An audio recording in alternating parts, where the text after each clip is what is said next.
with Jae Tea and Lo. You never know which way the rhetoric is gonna go. Classic Conversations with Jae Tea and Lo.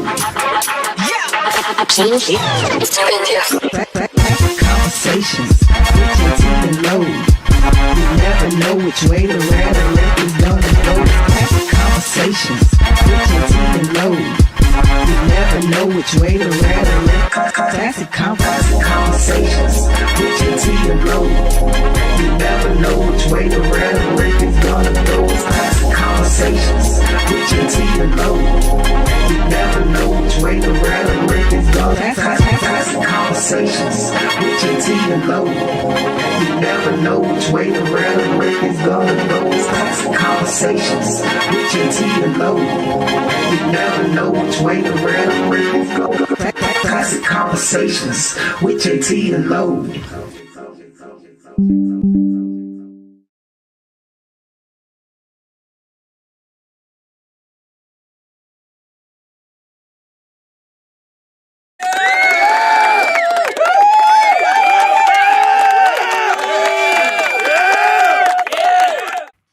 Hey, yo, what's happening, folks? It is that time. It is still 8:30-ish, barely.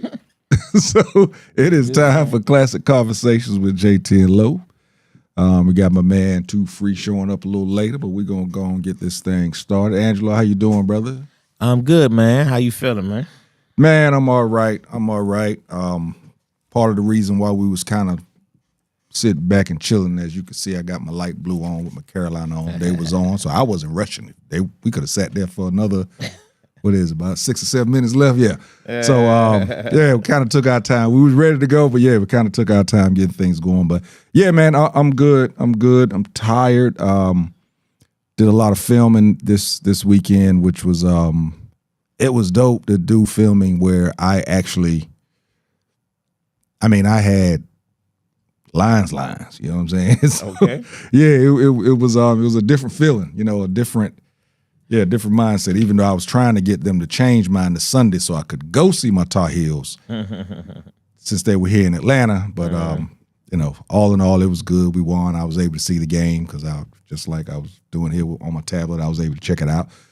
But it kind of wore me out, to be honest with you. A lot of studying on lines because they changed some stuff up. So a lot of studying on that and getting that stuff right. But we killed it. And so I'm looking forward to this project when it comes out.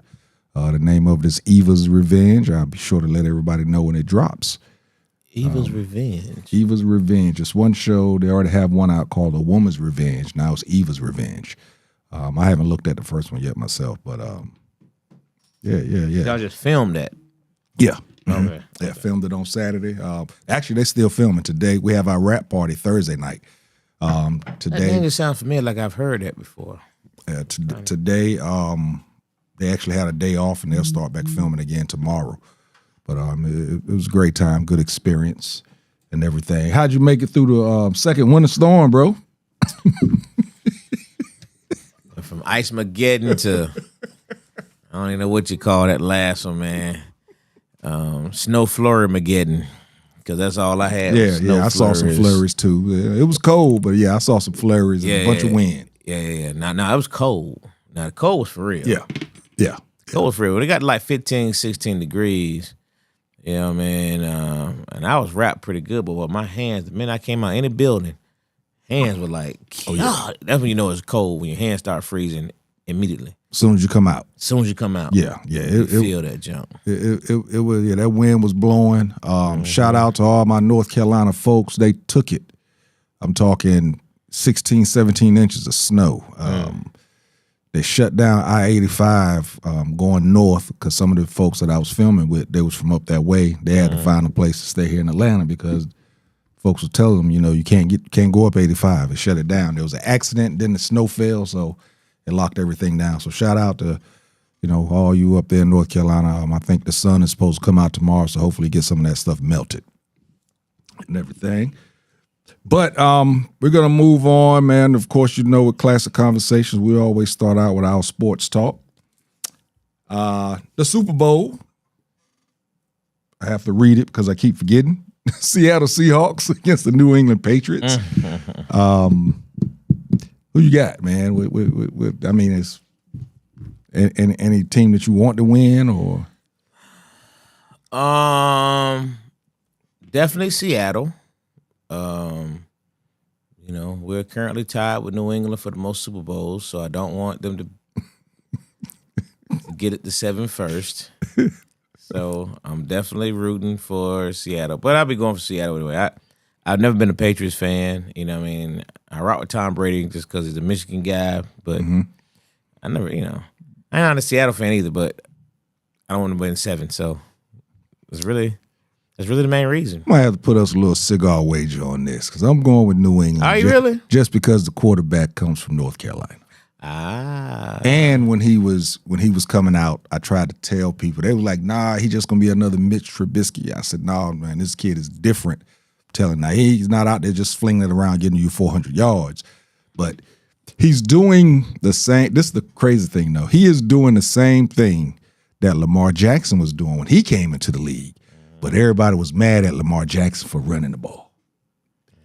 This guy's doing the exact same thing, of course, except he's not doing it as flashy as Lamar did it, but he's doing the exact same thing. And now it's the way of the quarterback now. Right. Yeah. So, you know, that struck me.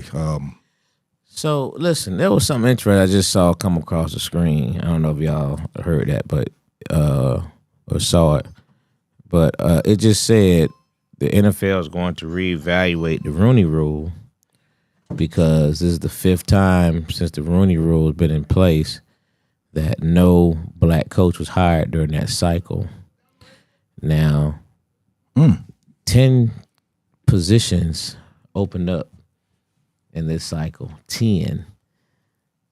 32 teams. That's basically a third of the league was available. A third of the league was available and no black coaches.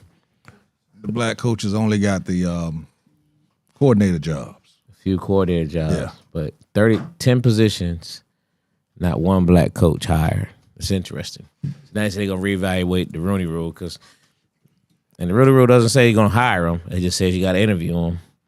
You know what I mean? So is it that they're interesting? I mean, some were interviewed.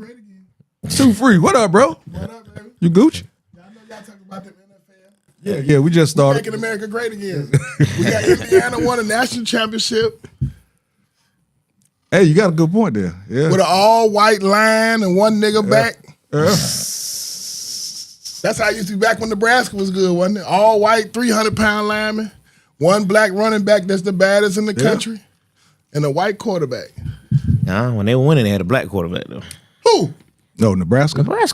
Nebraska, they won with the white boy. No, they didn't. The one that You talking about Scott Talking about Frost? Scott, that yeah, was but- later on. They won with with Barry Switcher's them. I'm Tommy talking about. Frazier, Tommy Frazier, Jamel Holloway Oh, before that's that. when they ran the triple option. I'm talking about when they had that wasn't when No, Jamel Holloway was Oklahoma though. that one when America was great was. again. When they made America great again, they went back to that white boy. They ended up playing the league a couple years. Scott Frost. Frost. Yeah. Yeah, he coaching now. What you think supposed to happen in the NFL? Y'all niggas and gave up everything. Ain't got no negotiation powers. 75% black and you can't make nobody hire nobody black. But the thing about that is, you know, when you say the word make them hire nobody black, that's the issue. Because these are still 32 billionaires that own their company. And the commissioner works for those 32 owners. So you really can't make them. You Yeah, you can't. can. No, you can't. Let me tell you how to do it. You can't make Let me tell you how to them. do it. Oh, you going to say that the players need to stop playing? I'm saying no. What I'm saying some of the older players. Russell Wilson, you got your money. You about to retire in the next 3, 4, 5 years. Speak up. What he gonna say? Do? What He gonna get in alignment with. He don't have no juice no more. Yeah, he got no- Listen, he gonna get in alignment with Coon Irvin. What's Said that? cool. He gonna get in alignment with What? That's- Coon Stephen A. He gonna get in alignment with Dion. He gonna get in alignment with the Hall of Famers, and they gonna wear their Right. pin at the Hall of You Fame. know what? You're gonna apply pressure with the people who can afford to apply the pressure. I'm not saying a rookie or a Shador Sanders. You keep your mouth closed. But Myles Garrett got a few more years to go. No, Myles Garrett, plenty of years ago. He That's what I'm saying. got about 5 more years. You talking about guys? Somebody like Russell Wilson, bro. He been done. I don't he need. I don't don't need carry his no talent. weight. I need his voice. He ain't got no voice. All he got to do is when they interview him, say, "Look, I and me and all my other brothers who are veterans and Hall of Famers are applying pressure on these people to hire people. They would bend the knee." Can I give you a dose of reality though? A dose of reality is just like in a regular protest setting in our work in our time in this country. No protest, I don't care how many powerful black people stand up. If you don't have the white folks behind there, one of them powerful jokers stand up. No, that's not true. Oh, it's 100% true. I got a man called Minister Louis Farrakhan. He calling white folks the devil in 2026 and ain't begging and driving Rolls Royce. So you don't think they have no government funding? No, he said that in his mouth. Okay. He ain't got. I bet your audit would tell you different. He had it. I bet your audit would tell you different. Even if he do, and Malcolm X pointed that stuff out. Even if he do, he's still calling them devils. Okay. As long as we know that's not true. You can call them devils all you want. No, but calling them a devil is not going to make them hire somebody if they don't want to hire nobody. What I'm saying is, you have to apply pressure. And you can't do it with young people. You got NFL veterans like Ryan Clark, like Fred Taylor, like Lawrence Taylor. All these people have influence, and then you start creating a momentum. Hey, bro, we got a black people that's not in the league. Yeah, or on their way out. And bigger than that, not only are they not in the league. Or on their way out. But not only are they not in the league, you're talking, or on the way out, but you're talking about people who have, Lawrence Taylor still has to sign autographs to live. Lawrence Taylor's not sitting on $100 million. No. You understand? No. It is money. You know why it's money? No, listen to me. The reason why I say it is money is because Lawrence Taylor is still getting paid by doing these things for those people. Yeah. You know what I mean? So you think he gonna cut off his money? He's not gonna happen. No, he's not gonna be alone. You got to think of this as a collective. But still, he's gonna cut off his money. No, it's a collective. So whatever money you cut off from him, you're gonna cut off from Bruce Smith. Whatever money you cut off from Bruce Smith, you're gonna cut off from Rod Woodson. I'm not saying go to this alone. I'm saying collectively, people with voices that play in the NFL, who are players who are on their way out, who got their money, and players who've already played, create the atmosphere of make them white boys uncomfortable. Add another 2 teams. You can add a team in Seattle. You can add a team in St. Louis. Who gonna add the team? 2 free. Make the NFL add. Listen to me. Listen to me for a second. Listen to me for a second. You can't make that. No, listen to me for a second. Listen to me for a second. Listen to me for 1 second. 1 second. Just put it in perspective, right? There are exactly 32 teams. Mm-hmm. That means there's 32 jobs in the entire world. Mm. All the money, the billionaires in the world, there's only 32 of them that own a team. You're not making them do anything, bruh. You're not gonna shake them. Yes. If a strike couldn't do it, it's not. They've had strikes, and them billionaires didn't. So let me ask you this. What's the consequences of these people coming? Bad publicity. Man, one the thing NFL the white man has been doing bad publicity. 2 white men and God is equal. Man, it's been bad publicity and the white man with the NFL forever. It's called greenbacks. And they're gonna keep getting it. And you start messing with that man greenbacks, you will see a change. And I'm saying, how do you feel that if you got Cam Newton got a beautiful voice? It's not enough of them. If you're talking about if you were saying, I'm saying hundreds of NFL players. It's not gonna be enough. Come together. It's not gonna be enough. And 2 Peyton Manning and the Peyton Manning brother. Oh, see now you change We don't even want. Now you change your tune. We don't even want. You change it. We don't even want. You look. I said 2 white men. You coming on over here? No, I said 2 white men. Come on. 2 white men and God. That's what I tried to say.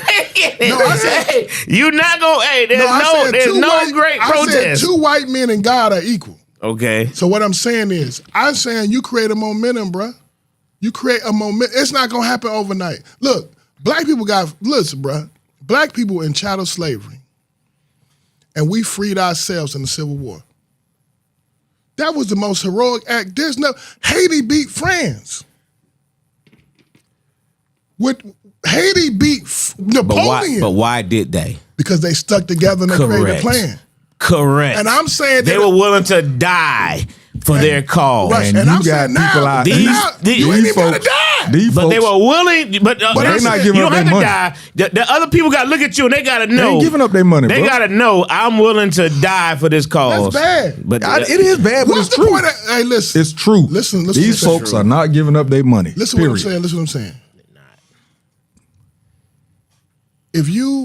I'm just using Russell Wilson. He got $200 million contracts on separate, 100 million contracts more than once. Mm-hmm. If this man cannot say, you are wrong, He could say it.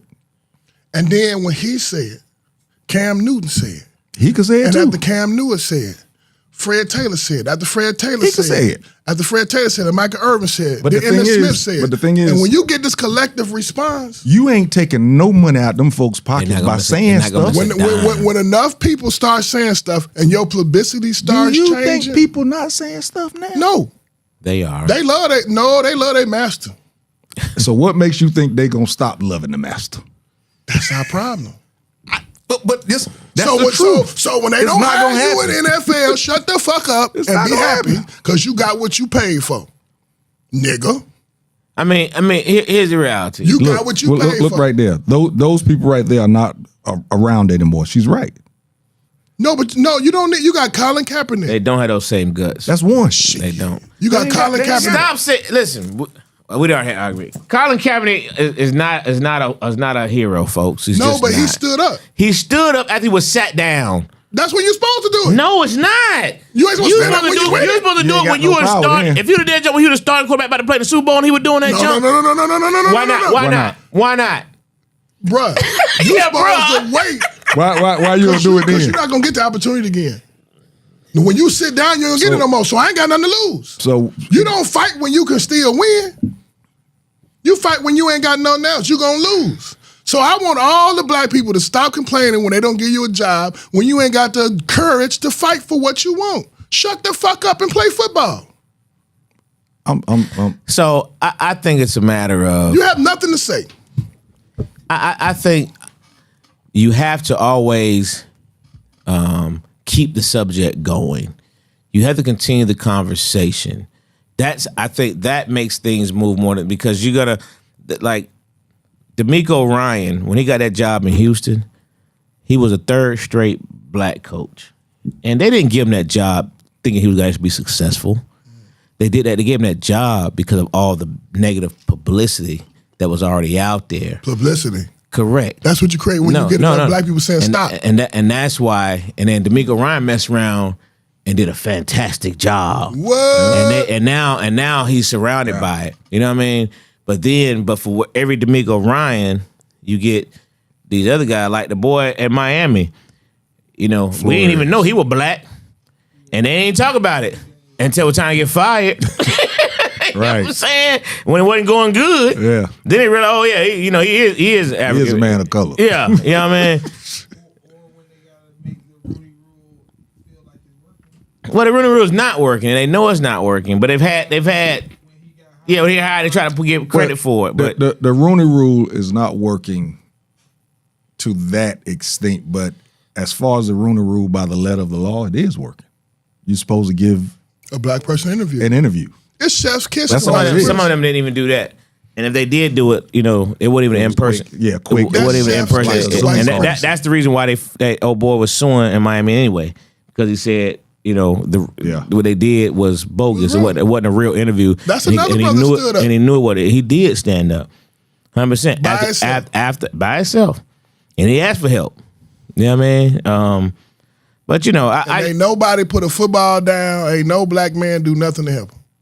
He out there on the island. Well, Mike Tomlin gave him a job though, got him back in the game. Yeah, but I'm You know what I saying, mean? yeah, but I'm saying with his fight, when your brother down, you view my brother, man, you don't fight by yourself. because these other guys, the reason they didn't say anything because they still want to work. Let me show you how stupid the NFL problem. players are. As a player too. You the most violent sport out of the major three, and you just not getting 10, 15% of your players with guaranteed deals. At best, correct. And it's Just now. and it's the And you the only one that's Don't happen risky. much. Basketball players might twist a knee or take a hip out of the It's socket, facts. but you can die. That's facts. you right about that. And you ain't got no guaranteed money. None. Who's negotiating for you? Who raised you, as my boy would say? Yeah, Who that's facts. taught you how to be this stupid? No, all It these couldn't are have all, been your mama. all these are facts. Yeah, that's facts. And then, Every other sport got guaranteed money. but you the riskiest sport with the shortest lifespan. By far. And you can't get guaranteed money for 3 years. And By far. and you're in the sport that make the most money. Who raised you? That just like college. It's if you want a college to be successful, I'm just saying the college itself, you better get a football team. Every team on I think July 1st get a $265 million check. Every single team get Now you see why $265 I gave million it up. from That's the NFL. what's the between that and a plantation owner? The only difference is simply Joe's actually getting checks. But Niggas it's got checked doing sharecropping days. They got paid. Not like they this. getting paid. You got 2 mules. You got 2 mules and free seeds. and free seats. Yeah, we Our parents was sharecroppers. we ain't gonna say that NFL players are slaves, Hey, bro. listen. We not comparing them to what them folk went through. The whole idea of it. No, the idea of it is No, it is. slavish. Look, But look, you're look, not look, slavish. look, look, You ain't gonna no. compare what No. slaves went through to what these guys going through. If you, my wicked stepdaddy, and you make $100,000 a year, I live under your wicked spell on the $100,000. But as your money increases, my luxuries increase. So now you hit me in the head on the marble floor. Before it was a dirt floor. So as you gotta think these people are billionaires. Again, All 32. But again- and they got one but- kind of colored man who's the owner but of a team. again, you not gonna slavish. I give you That is slavery by definition. It's slavish for sure. Yeah, slavish. Do you but think the- hey, ain't nobody whipping them. They can go and come as they please. Yeah, I'm not gonna get in that argument. it's with you. mental. I don't- It ain't got nothing to do with physical. It's the mental. What I'm saying, when you sharecrop, you worked all. Listen, bro, it's the same principle. It's the same principle. I agree with The you. only we're not thing is, gonna- Mazda got billions instead of thousands. That's the only difference. Well, no, the difference is these players are getting real money and they're able to live a great lifestyle. Listen, And they're able let to me live show a you- let me show you a lifestyle hustle. Let me show you a hustle. that can be good for them and their entire family. Let's say I make $40,000 a big month. Okay, I take home 40,000 times 12. That's how much? $4.8 million a year, I think, right? Or 480. I don't know. 10 for 10. That's $480,000 a year. And I buy a girl a $5,000 pair of shoes. That's like what? 3% of my income. Okay. Okay.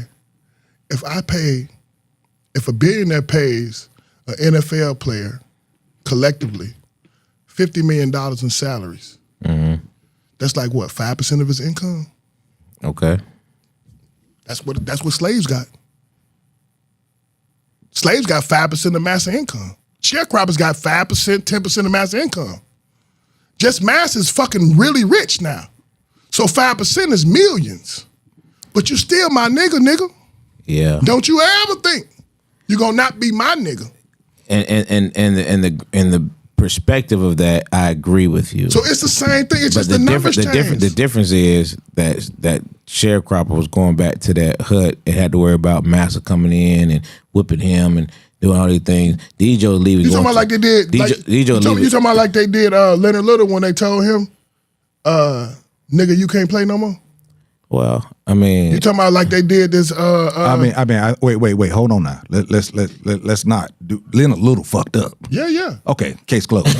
Don't act like so they the just said master. you can't play. Say the master. Sometimes you got to blame. You Okay, can't, let's go. Let's keep go. blaming Let's go the white man for everything. No, you can't. But let's go. right. Let's go with Mike Irvin. He fucked up too, Yeah. but he living real swell.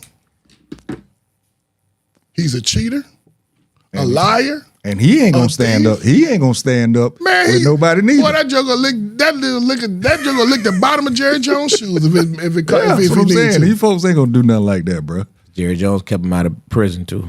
You're supposed to keep the good niggas out. Well, He's still You got the these niggas. The white keep that buck Jerry out. Jones also marched with them white boys in Arkansas. He was on the side with the white boys screaming, he was there. "Don't let them niggas in." Yeah, Yeah. he was. Ooh-wee. He was there. They got documents. Well, I mean, we've seen it. We seen it. Yeah. Good. Good. Don't let the niggas in the schoolhouse. He talking about I was just there. Motherfucker, you know what they doing over there. And you wasn't on the Arkansas 9 side. Yeah. No.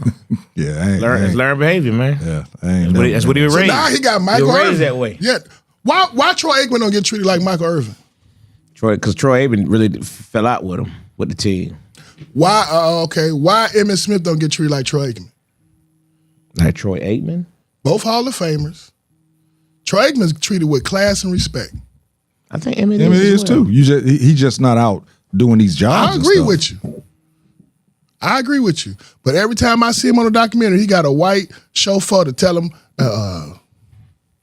stand up, sit down, don't say that, Well, you see Troy Aikman go to his house. What you eat, Troy Aikman? I ate this and I got this guy coming in. Where's your black chaperone to tell you how to behave? You ever Troy Aikman? I mean, Emmitt Smith had the documentary talking about how he bought the land and this. And so, Roger Staubach, white chaperone. Roger Staubach told me to do this, and then I asked Jerry Jones about it. Why you got all these white chaperones, nigga? You supposed to be smart. You went to school? Yeah, everybody go to school ain't smart. You know that. Yeah, but I'm talking about. He played football. When Troy Aikman on TV, he ain't got no black chaperone telling him how to behave, when to stand up, when to sit down. I mean, listen, there's no argument here about the disparities in, That's not an argument. Did you remember the concussion thing? Okay. And they said you didn't have to pay black concussion players as much because they weren't as smart, and they won the lawsuit. Y'all, you remember that? Hold on, I just want to know who remembers that. I agree with you, but let me give you. No, I don't agree with you. Do you remember the lawsuit? Yeah, but let me give you a hypothetical to the Emmitt Smith thing. Are you on the mic? Yeah. Okay, good. What black man could have taught Emmitt Smith that? The man that played wide receiver with sell hats. No, I'm saying about the land and the investments thousands. and the thing. And Thousands. at that time, Thousands. nah, too free. Now you not being honest with yourself. Thousands. They could have given him the information. Yeah, thousands. He didn't have access to the knowledge. This is the Information 90s. and the access. Yeah, this is the Let's not forget 90s, about the man. access Come part. on, man. I think thousands is a I think stretch. It's a No. stretch, man. Thousands, Maybe. I think that's a stretch. No. Maybe. No. Maybe. You think Oprah Winfrey didn't have that information? She was a billionaire.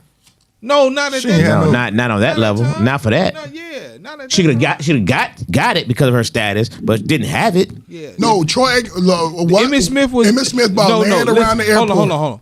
The Cowboys was good in the 90s. We ain't finna give Emmitt him Smith Emmitt Smith as a retired Hall of Famer. But this is what I'm saying. Oprah is a billionaire in the 2000s. She ain't a billionaire in the 90s. Okay, she's a high Let me go level other individual, people but then. Let me she's go not other a billionaire. people. Let me go other So people. so all I'm telling you is What about the brother who started, the light-skinned brother that started one of the first billionaires in the tech world?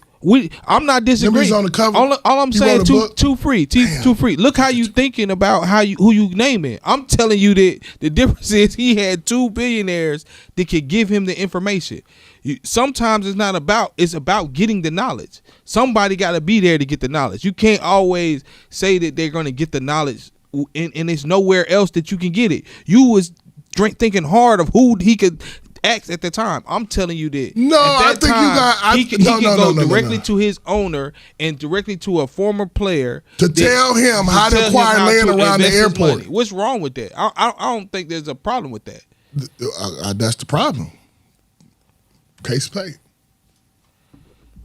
When you look to your oppressor, he should have waited and when found you a look to black your man oppressor ass. for your come up, don't get mad when you find out you his booty.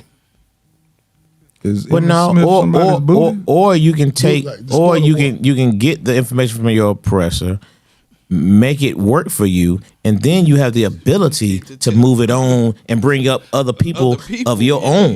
You have that ability to do it. But somebody got to get in that room, bro. But hold what I'm saying. Somebody got to get in that room. It's like everybody's talking about Jay-Z and the Super Bowl thing. Hey, listen. Somebody well, they were pissed off about him, when he got the musical stuff, and you know what I mean? But he got in the room. Bro. No, but Jay-Z came as a whole man. Somebody got to get in that room. Jay-Z came as a black man. Jay-Z ain't never been the spoils of the white people. Listen, I disagree with that. But I don't think. Okay, then let's not do this. I don't think there's nobody in the music business. Let's not attack a name. Let's do this here. All right.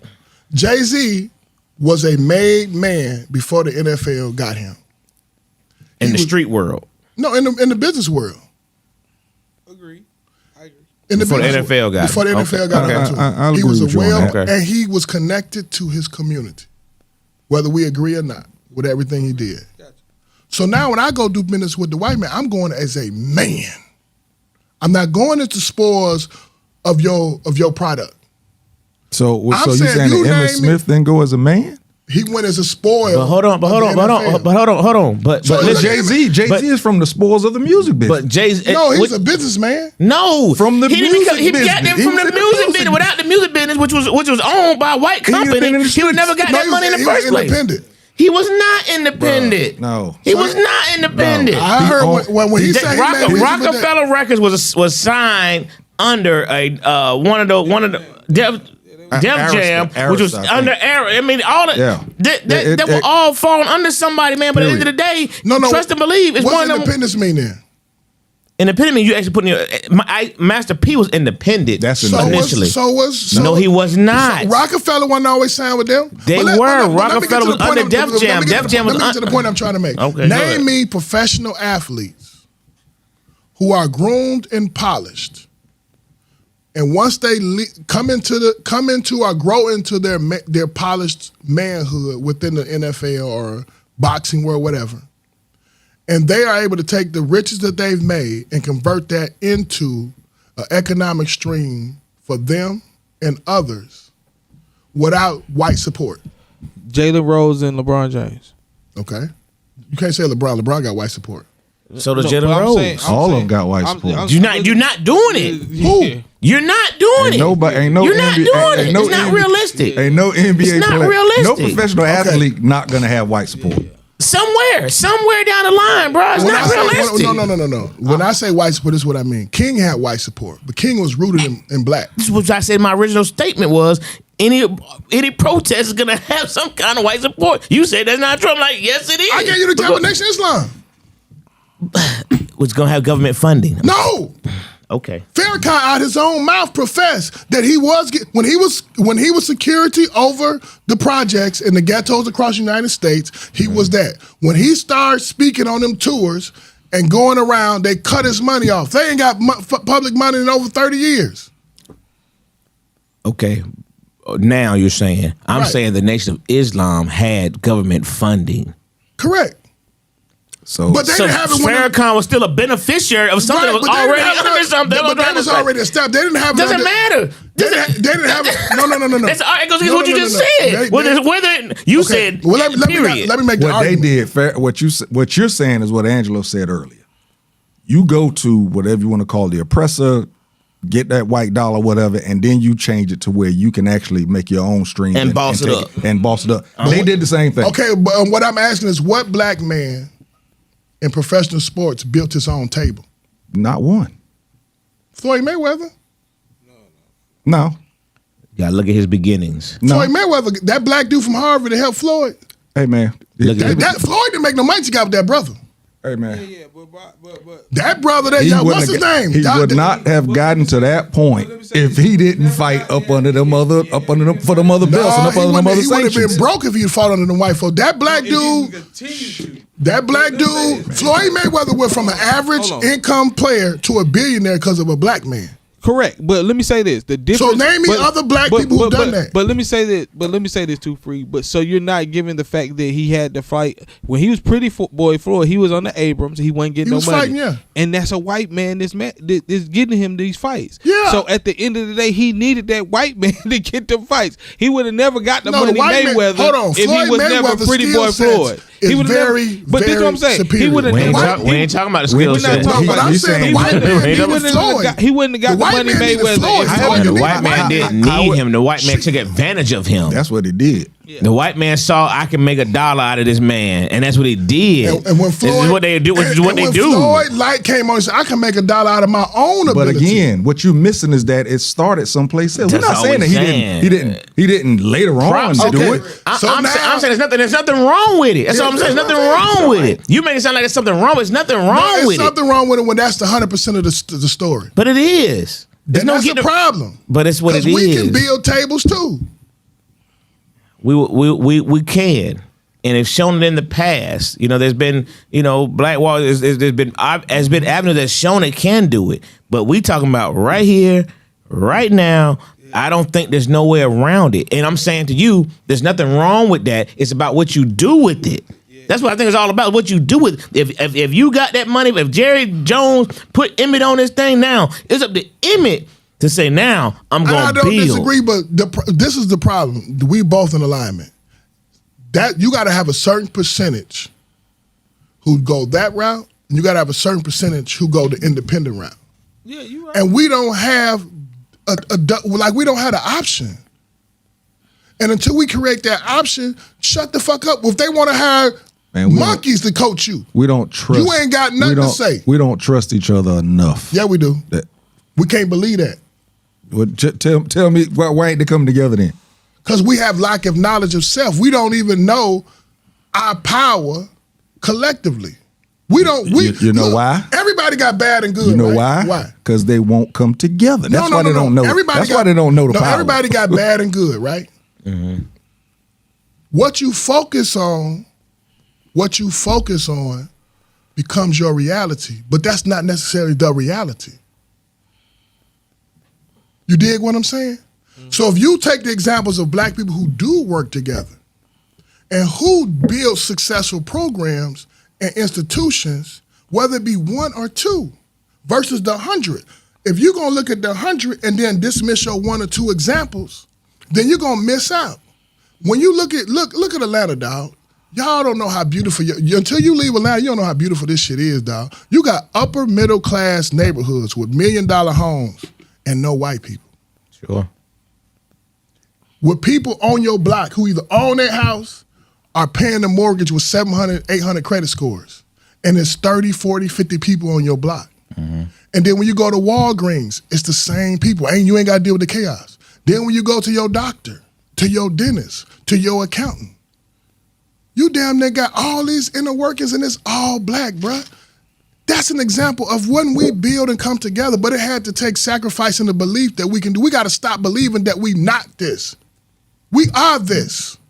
And when we believe this collectively, that we have genius in us, we will see the results of that. And you will see it en masse overnight. It'll be overnight. When Missouri said, I'm not playing football next Saturday, the president of the university got fired in less than 7 days.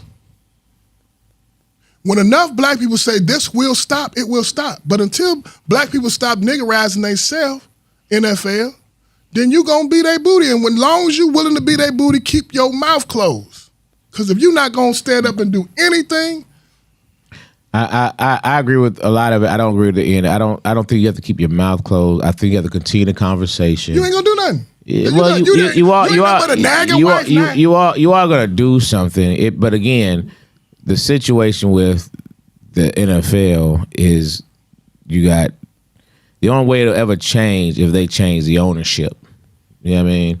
If they change the ownership, if they bring in one or two teams, the next franchise team is guaranteed to go to a minority, something to that matter. That could happen when they sold Denver and the last team. Yeah, but it's going to be hard to outbid the Waltons. That was the problem. You know what I mean? It don't matter if they beat them. You guarantee. I agree with you. I'm just saying, if that something like that happens, that's the only way it'll. That's the only way to change. Now, if enough of them fight for something like that, I think you got a good argument. You know what I mean? But they don't want to do it. No, I mean, but you just said we got to stop saying what they don't do and say They're they not can't. doing it. No, they're not doing And it I'm currently. boycotting the NFL until we get some courage. Well, what's your next one? Bill Belichick was not indicted into the Hall of Fame. Not indicted, inducted. Inducted into the Hall. Indicted, put the man. man. Got to talk about Why they black do? folks. I Got thought to they say loved indicted. Bill. Hey, They never loved Bill. You think Bill had Why? a black girlfriend? Yeah, They did them worse than Terrell Owens. not worse, but it's on that level. I think Terrell. They didn't let Terrell in until the third time. I doubt they're gonna make Bill wait. But 3. why he had to go second thing? What did he do? He's pissed off the media. They using Deflategate and all that stuff, but the problem with the Hall of Fame is you got media people get most of these votes. Yep. You know what I mean? And so if you piss off the media for 30 years, 40 years of your career, What did he do to him?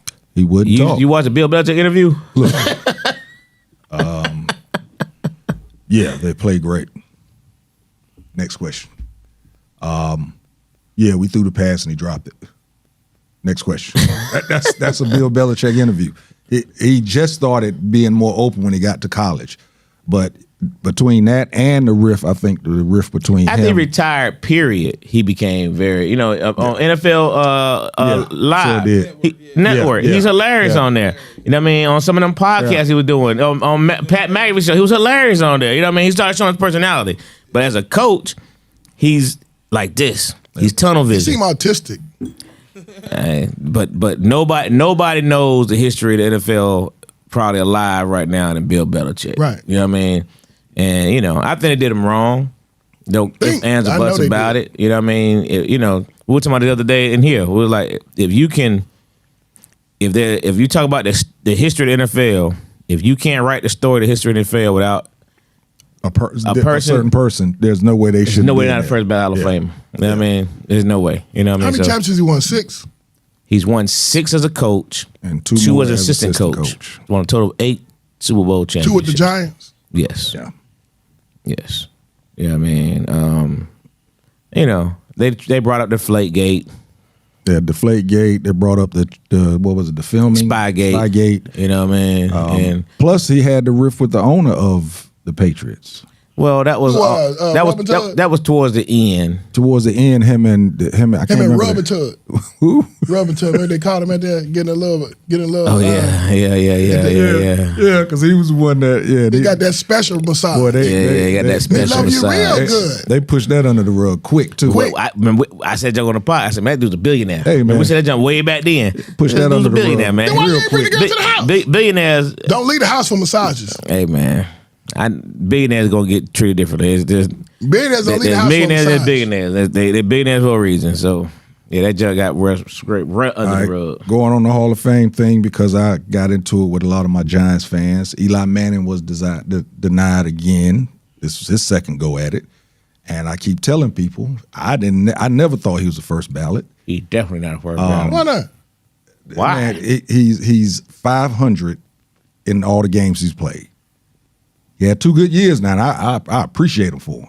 Boy, I appreciate him for it because we beat the Patriots in both years. Eli had 2 great moments of Super Bowls. There you go. You know what I mean, he never Right. had 2 great years. Not years. So let me ask you. You're right. You're right. Let me ask you a radical question. You know what I'm saying? They weren't great. That's what I'm saying. Yeah. He had moments. We won on defense and running, and like you said in the Super Bowl, Just moments. yeah, he threw the ball to my man on top of his helmet, and and If Peyton Manning don't win his second Super Bowl, is his brother's career better? No. Peyton Manning still got the stats. Peyton Manning still a multiple time MVP. I mean, Eli Manning's never even been a top 10 MVP candidate. You know what I mean? This guy's won multiple MVPs, multiple Pro Bowls, multiple All Pros. I mean, the dude was calling his own play. I mean, Peyton Manning was A loser. no, he wasn't a loser. He couldn't win in Tennessee. He couldn't beat Florida. He could win in Tennessee. Just T. couldn't Martin beat him. He couldn't beat Florida. He couldn't beat Florida. That's what I said. He wasn't a loser though. But he just couldn't beat Florida. You know what I mean? That was his kryptonite. Peyton Manning was known for not winning the big game. Yeah. That was his. He would get you to the game, but he couldn't take you home. Yeah, absolutely. For many Absolutely. years. Absolutely. But he's going to get you 12, 13 wins. Eli can win the big game. Eli Manning had the benefit as long as somebody else got him there. Correct. Yeah. Because Eli didn't get us there. No, Eli didn't get you there, but he won that sucker when he got there. He won that. And that's like a person in the NBA Finals all of a sudden going crazy and getting 40 points one time. He won the big game. That don't put him in the Hall of Fame. If you can write a story, about the New York Giants, and you could omit Eli Manning. Mm-hmm. Do you think he got any stats? Do he hold any records?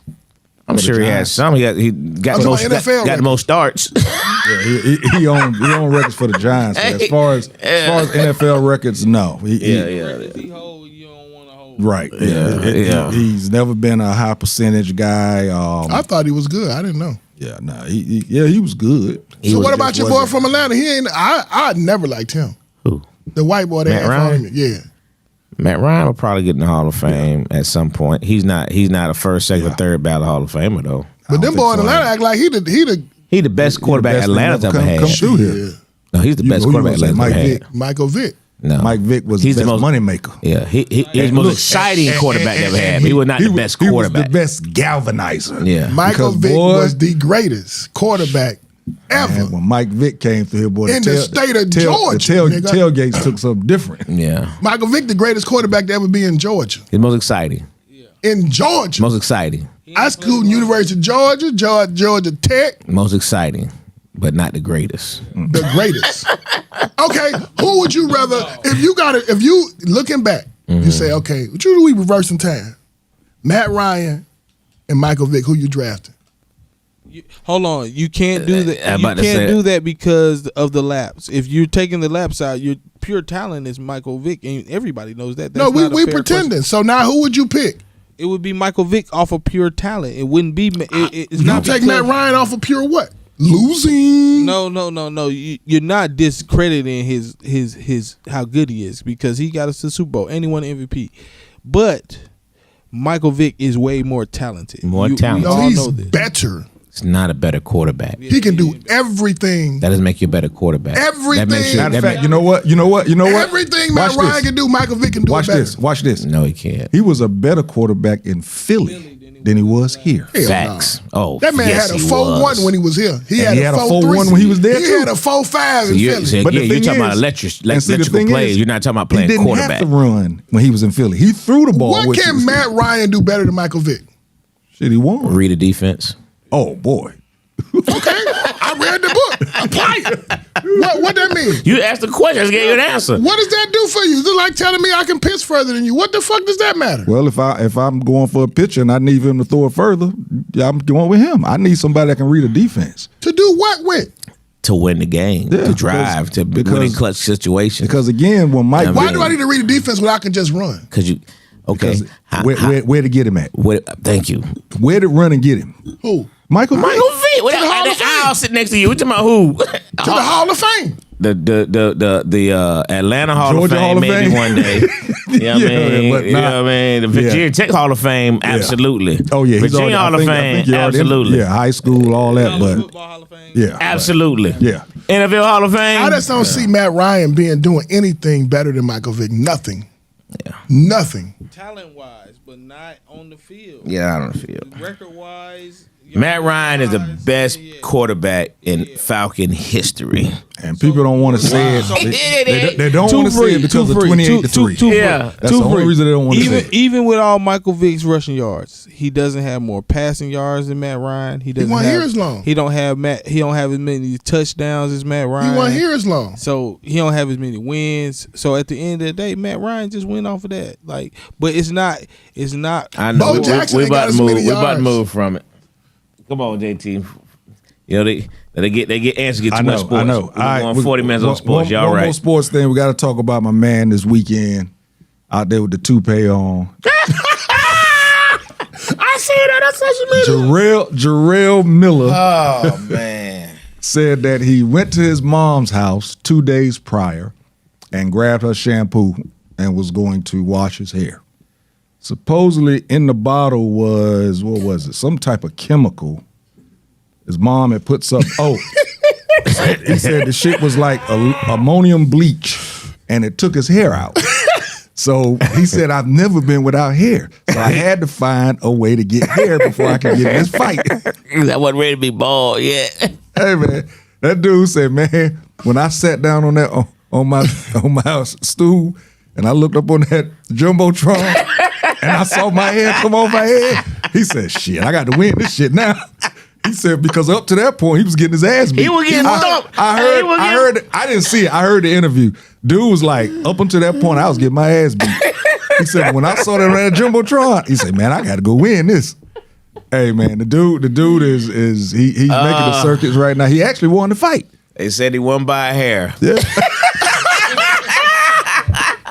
A whole afro. Dude had a flat top, bro. Oh, man. Hey, man, that might have been the funniest thing I've seen in a long time, But could you see yourself being the other boxer? When you hit him and his head go up, you're like, what the hell? I thought I was fighting a human. I said, dude got that wig split, literally. Yeah, man, that's Who one put of it the on ages. that? Who told him that glue was gonna stick? Hey, man, that joke was horrible, Who man. told him the glue was gonna stick in a boxing match? If that was a hairstylist, if you ever tell anybody who did it, that hairstylist is out of business. Out of business. All right, y'all. The Epstein files were released.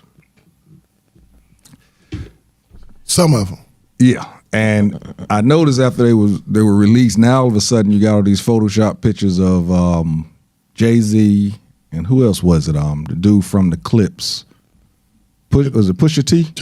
Tyrell. No, it was Pusha T. Pusha T. That's Terrell. They got them in the pictures with Epstein, and somebody said, "Hey man, wasn't that like in 1980 something? Jay-Z, wasn't nobody having Jay-Z at none of their parties back then."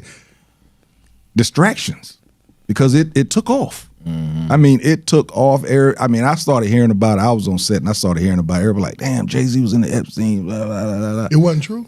No, it wasn't true. No, Jay-Z wasn't nobody back then. Epstein didn't have him at his house. Wouldn't know what a Jay-Z was. At all. And definitely nobody from the Clips.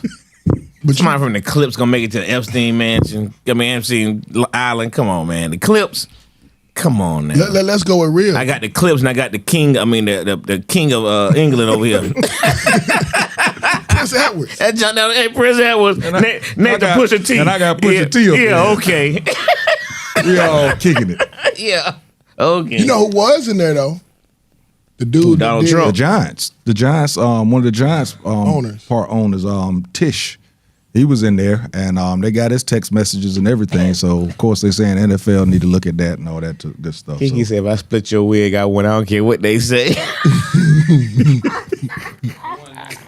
Who told him the glue was gonna hold? That's the motherfucker that Somebody lied to him, boy. Big time.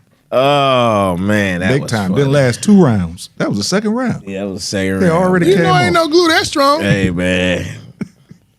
And the crazy thing is when it came off, bro, did you see the outline? Yeah, he had like 3 strands right here. He had this part. He could line up from like right Man here. had an edge up without hair. Hey, I didn't know he said he looked on a Jumbotron and saw himself. Hey, then he took it off and like, Yeah, fuck it, I'm out here. He took it off and threw it into the stand. But dude said he was sitting down there and he looked up there and saw that on the Jumbotron and said, shit, I got to go ahead and kick Did this y'all see man. the other boxing I gotta match? kick his ass right now. The dude was calling the man monkeys and all that. Really? And the dude was wearing him out. Pow, pow. So after the end, both eyes was swole. He got there saying, I'm sorry about the racial slurs. Really? Yeah, it was real. Oh man. He apologized to everybody. That nigga, he couldn't see out of no I eyes. missed all the fight. I couldn't see nothing. Like Muhammad Ali used to do back in the day. What's my name? What's my name? Yeah. The one thing though about the Epstein files, the dude that that was accused of having sexual assault with 6 other women was on the island. And they got him in the picture with the girl. That's the one that did the director of Melania's documentary. She's only $69 million for making a profit. $69 million. Really? Okay. What's amazing about that junk though, man? I know we got moved. You watched it? No. 2 times. The documentary of Melania? I thought you watched it. Man, I wish I might. I seen you in there when I was in there. What's You bought 2 tickets. What's amazing is I thought you bought the whole front row. how these people can still justify. There was a guy who had that post today, man. Was it Laugh Love? Somebody? No, it was a guy online. The guy had put on there, and how can y'all still support this? And the guy, and the response was, I don't give a F who he sleeps with. You know what I mean? As long as it's not kids. And he got a new policy out against that. Y'all just don't know how to read. So it was like, what? But it's just amazing how they Do what they can. When the man said I could kill somebody in broad daylight and get away with it, bruh, he literally could. And these folks will find a way to make to it justify it. You know another thing that's Just found? insane to me, man. I had a person who checked the tightness of the young girls. Yeah, measured it. A person. Yeah. Checking the tightness. Yeah. I saw that. Yeah, Diddy in jail for baby oil. Come on, man. Diddy in jail for bringing a prostitute across state lines. Male prostitute. A male prostitute. Male prostitute. Right, a male prostitute. Not no 13-year-old. You know. Hell, R. Kelly in jail for sleeping with girls when their daddy knew about it. Daddy brought them to him. Daddy, were you want her? Shit, the girl he pissed on was Sparkle's niece. Sparkle's niece.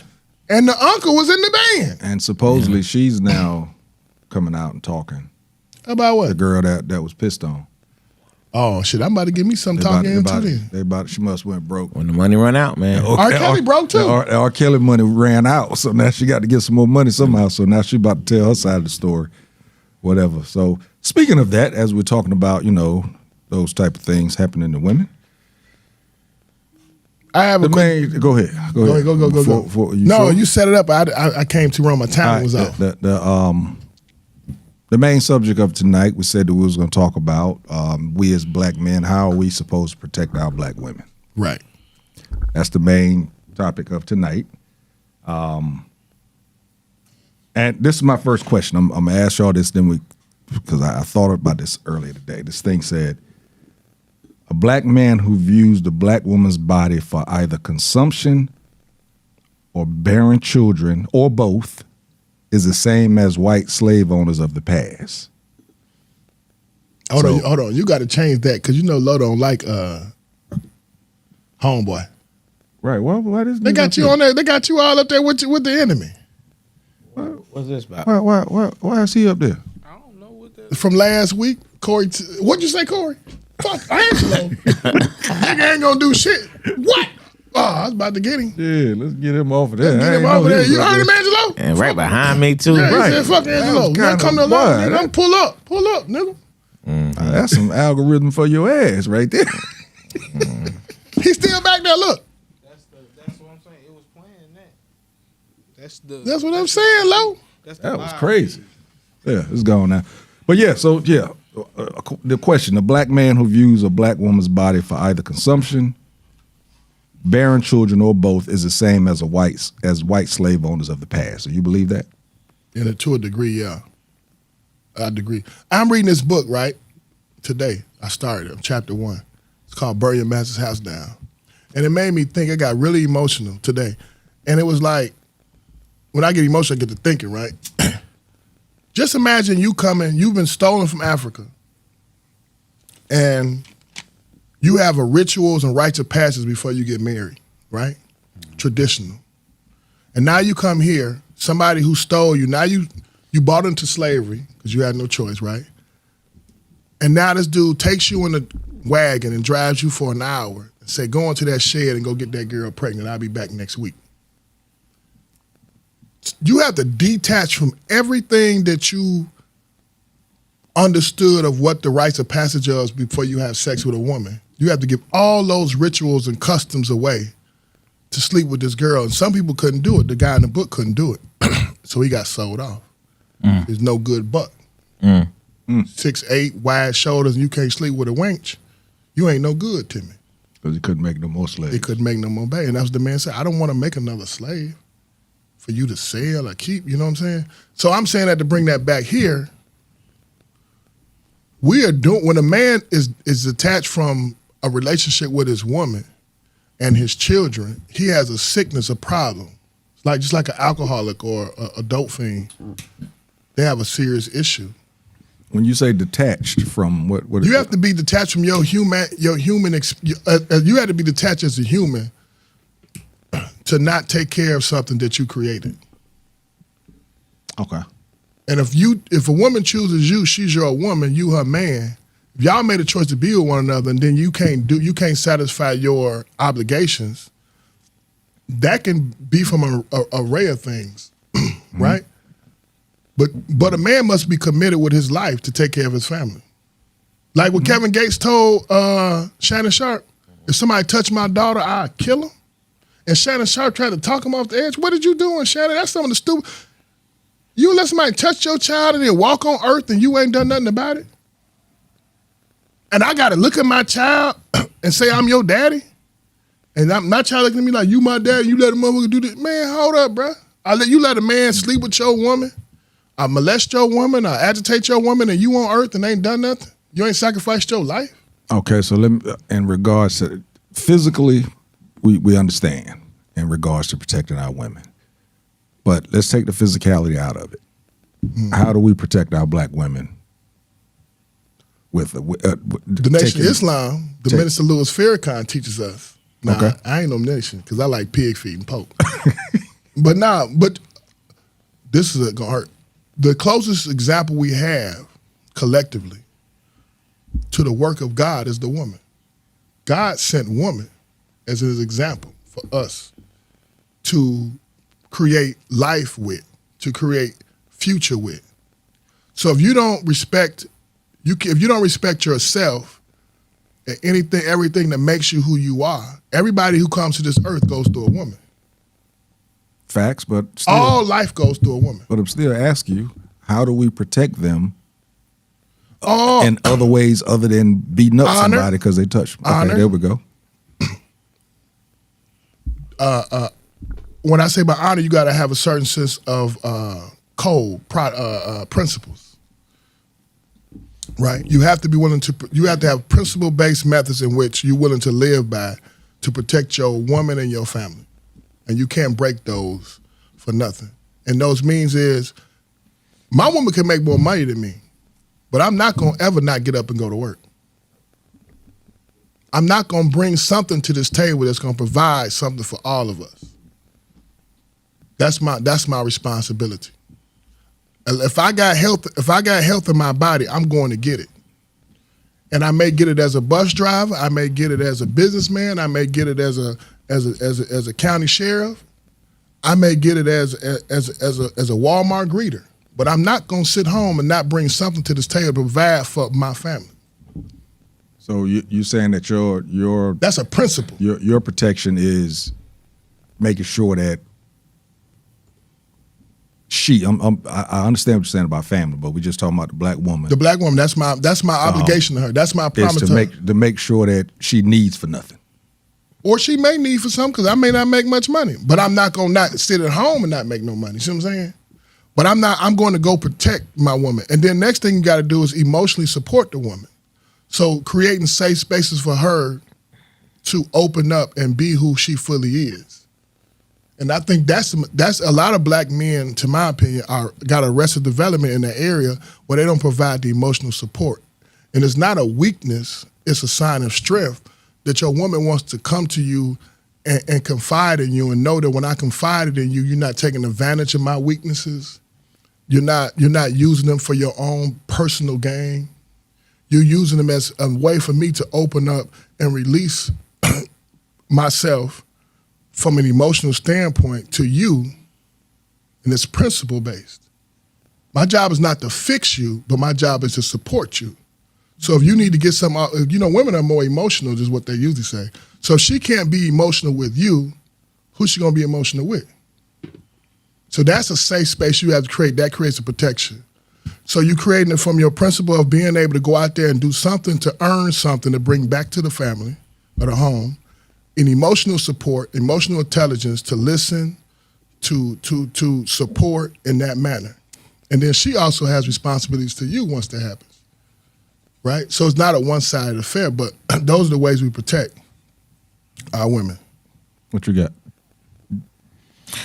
I mean, I think that's a good point in terms of, outside of the physical, Right. I think support is the key at that point, is to ensure that because the woman, wants to always feel is protected, safe. You know what I mean? So whether that's physically, whether that's mentally, whether that's financially, she wants to feel safe. And I think that's the biggest thing we can ever, one of the biggest things we can give to them is to feel, that they're protected, that they have, something they can count on. I think that protection of our black women starts early, and I think this is where a lot of us are falling short. And when I say early, I'm talking about as a little girl. Of course, we're talking about black women, but she was a little girl first. But being able to make sure that there's certain types of behavior in front of this little girl so that she can actually see value, making sure that you are pouring into her as a little girl, emotionally, mentally, and also, giving her words to make sure that she grows into her confidence to where Words of she's affirmation. Yeah, words of affirmation, just so that, and I'm talking as a father or uncle or Coach. or somebody Church in the member? neighborhood, church member, whatever. Certain behaviors is what these young ladies, young girls should see early on so that they grow up in a way to choose the right way so that they're not choosing Degenerates. I know some women that actually, I dated one a while back. Before you She felt long time ago. She felt that because of the guys that she had dated, she felt that if a man didn't physically grab her or Didn't love her. didn't love her. Yeah, I've heard that. You snatched up. No, I didn't, and that's the thing. She said that she kept thinking that I didn't because I wasn't tripping or I wasn't grabbing her or calling her a bitch or saying shit like that because all the guys that she had dated before, that's what they did. And so she felt, of course they gave her money or whatever, but they also mentally, they basically owned her. Where's she at now? Oh, she's fine now. She married and everything. She doing You think better that now. nigga snatching up? I doubt it. I don't know the dude, but I doubt it. But yeah, I mean, there are some women that actually feel that way. There definitely are. I read something about another way that we can protect is to not. Damn, if Jae was here, she would love this. Is to not glorify or support the abuser. So. Which is what one of the things that when he brought this topic, that's It's like going around saying, man, R. Kelly ain't do nothing, blah, blah, that type of deal. But then I come with the question with what happens when there's actually black women that's actually supporting the abuser? You always gonna have sellouts. That's always in the equation. You feel know, that's- Walmart don't sell nothing on the shelf without having a theft price in everything they sell. They know something gonna get stolen. So you add that in the price. And women perpetuate male patriarchy just like men do. Like that woman you said, she believed that that's how you're supposed to be treated. She probably seen that. She don't have examples of other things. She don't Right. see the greatness in men. She think that why I say people be like, you shouldn't hit a woman. I be like, hold up, man. That's not as easy as it sounds, right? Because I've seen women who get abused and refuse to leave, got father, brothers, uncles that provide safety for them, and they won't leave their abuser because that violence is a part of their relationship. Mm-hmm. And so now, without that equation, she doesn't understand there's no love here because there's no abuse. Or you get situations where people do things to you, they're violent towards you, and you got to protect yourself. But I'm not saying that like you should be violent towards a woman. What I'm saying is violence is a part of some people's relationship. So when we say don't do this, it's a strict no. I understand in this grand scheme of things, but some people, Nina Simone, her husband fought till they got unmarried. He slapped the shit out of her. James Brown used to beat his women, and they wasn't going nowhere. It was a part of the relationship. It was a power structure, and people depended on that power structure because it was a stable part of their relationship. If I misbehave, I'm going to get treated this way. Or my perception of what I'm saying is misbehavior. But I don't think a man of honor, because at some point, your woman has to have your respect. And you can't respect something that you've beaten. Right? You gotta look at it as beneath you. And that's the problem. So you can't respect what you beat. Now it's fear, it's not respect. Right. And when you want fear in the beginning of a relationship. When you're raising your child, God says in the Bible, I ain't no Bible thumper, but it says fear God.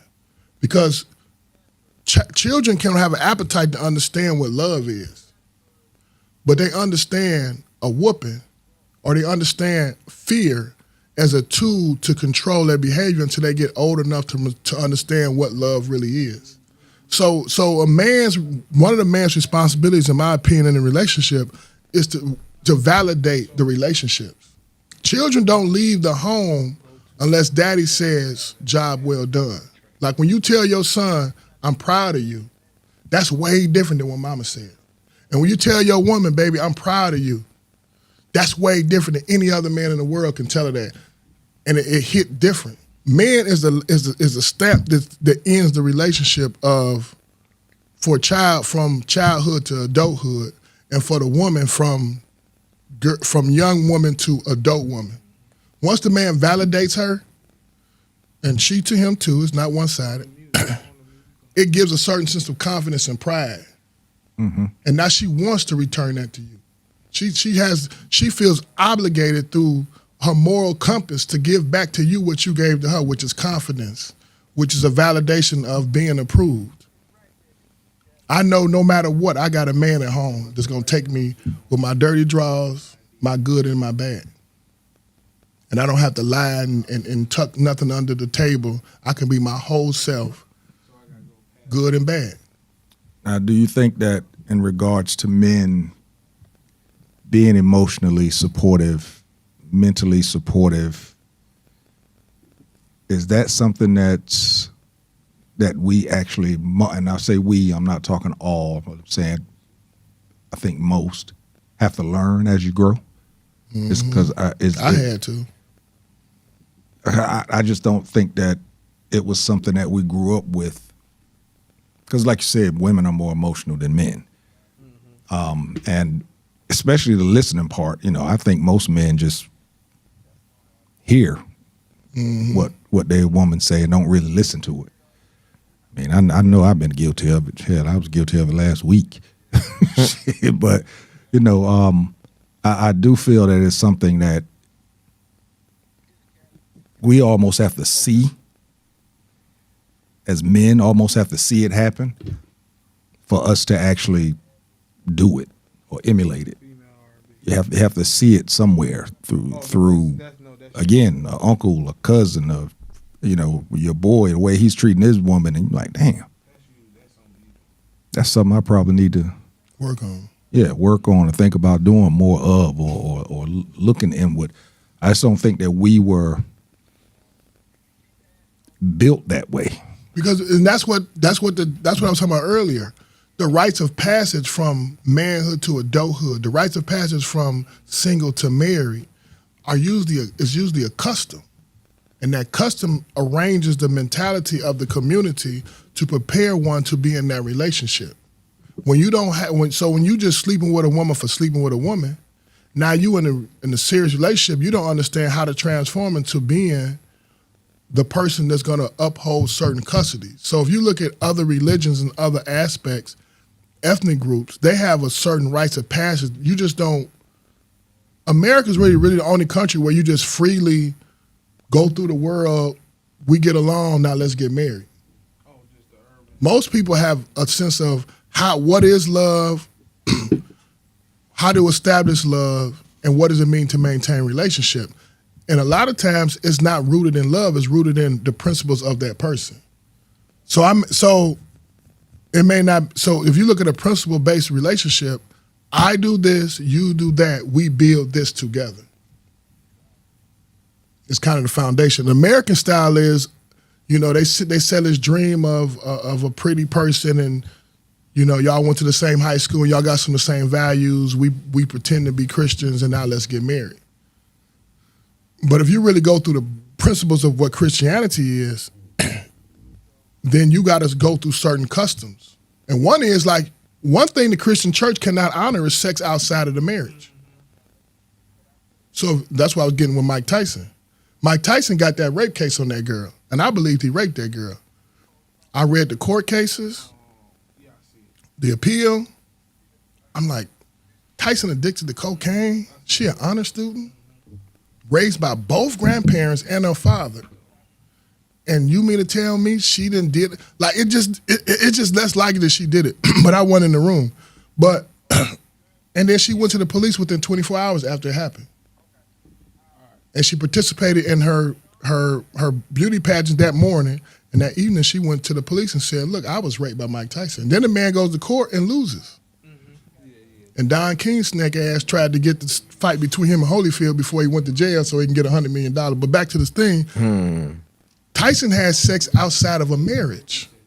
He's not in that position if he follows Christian laws.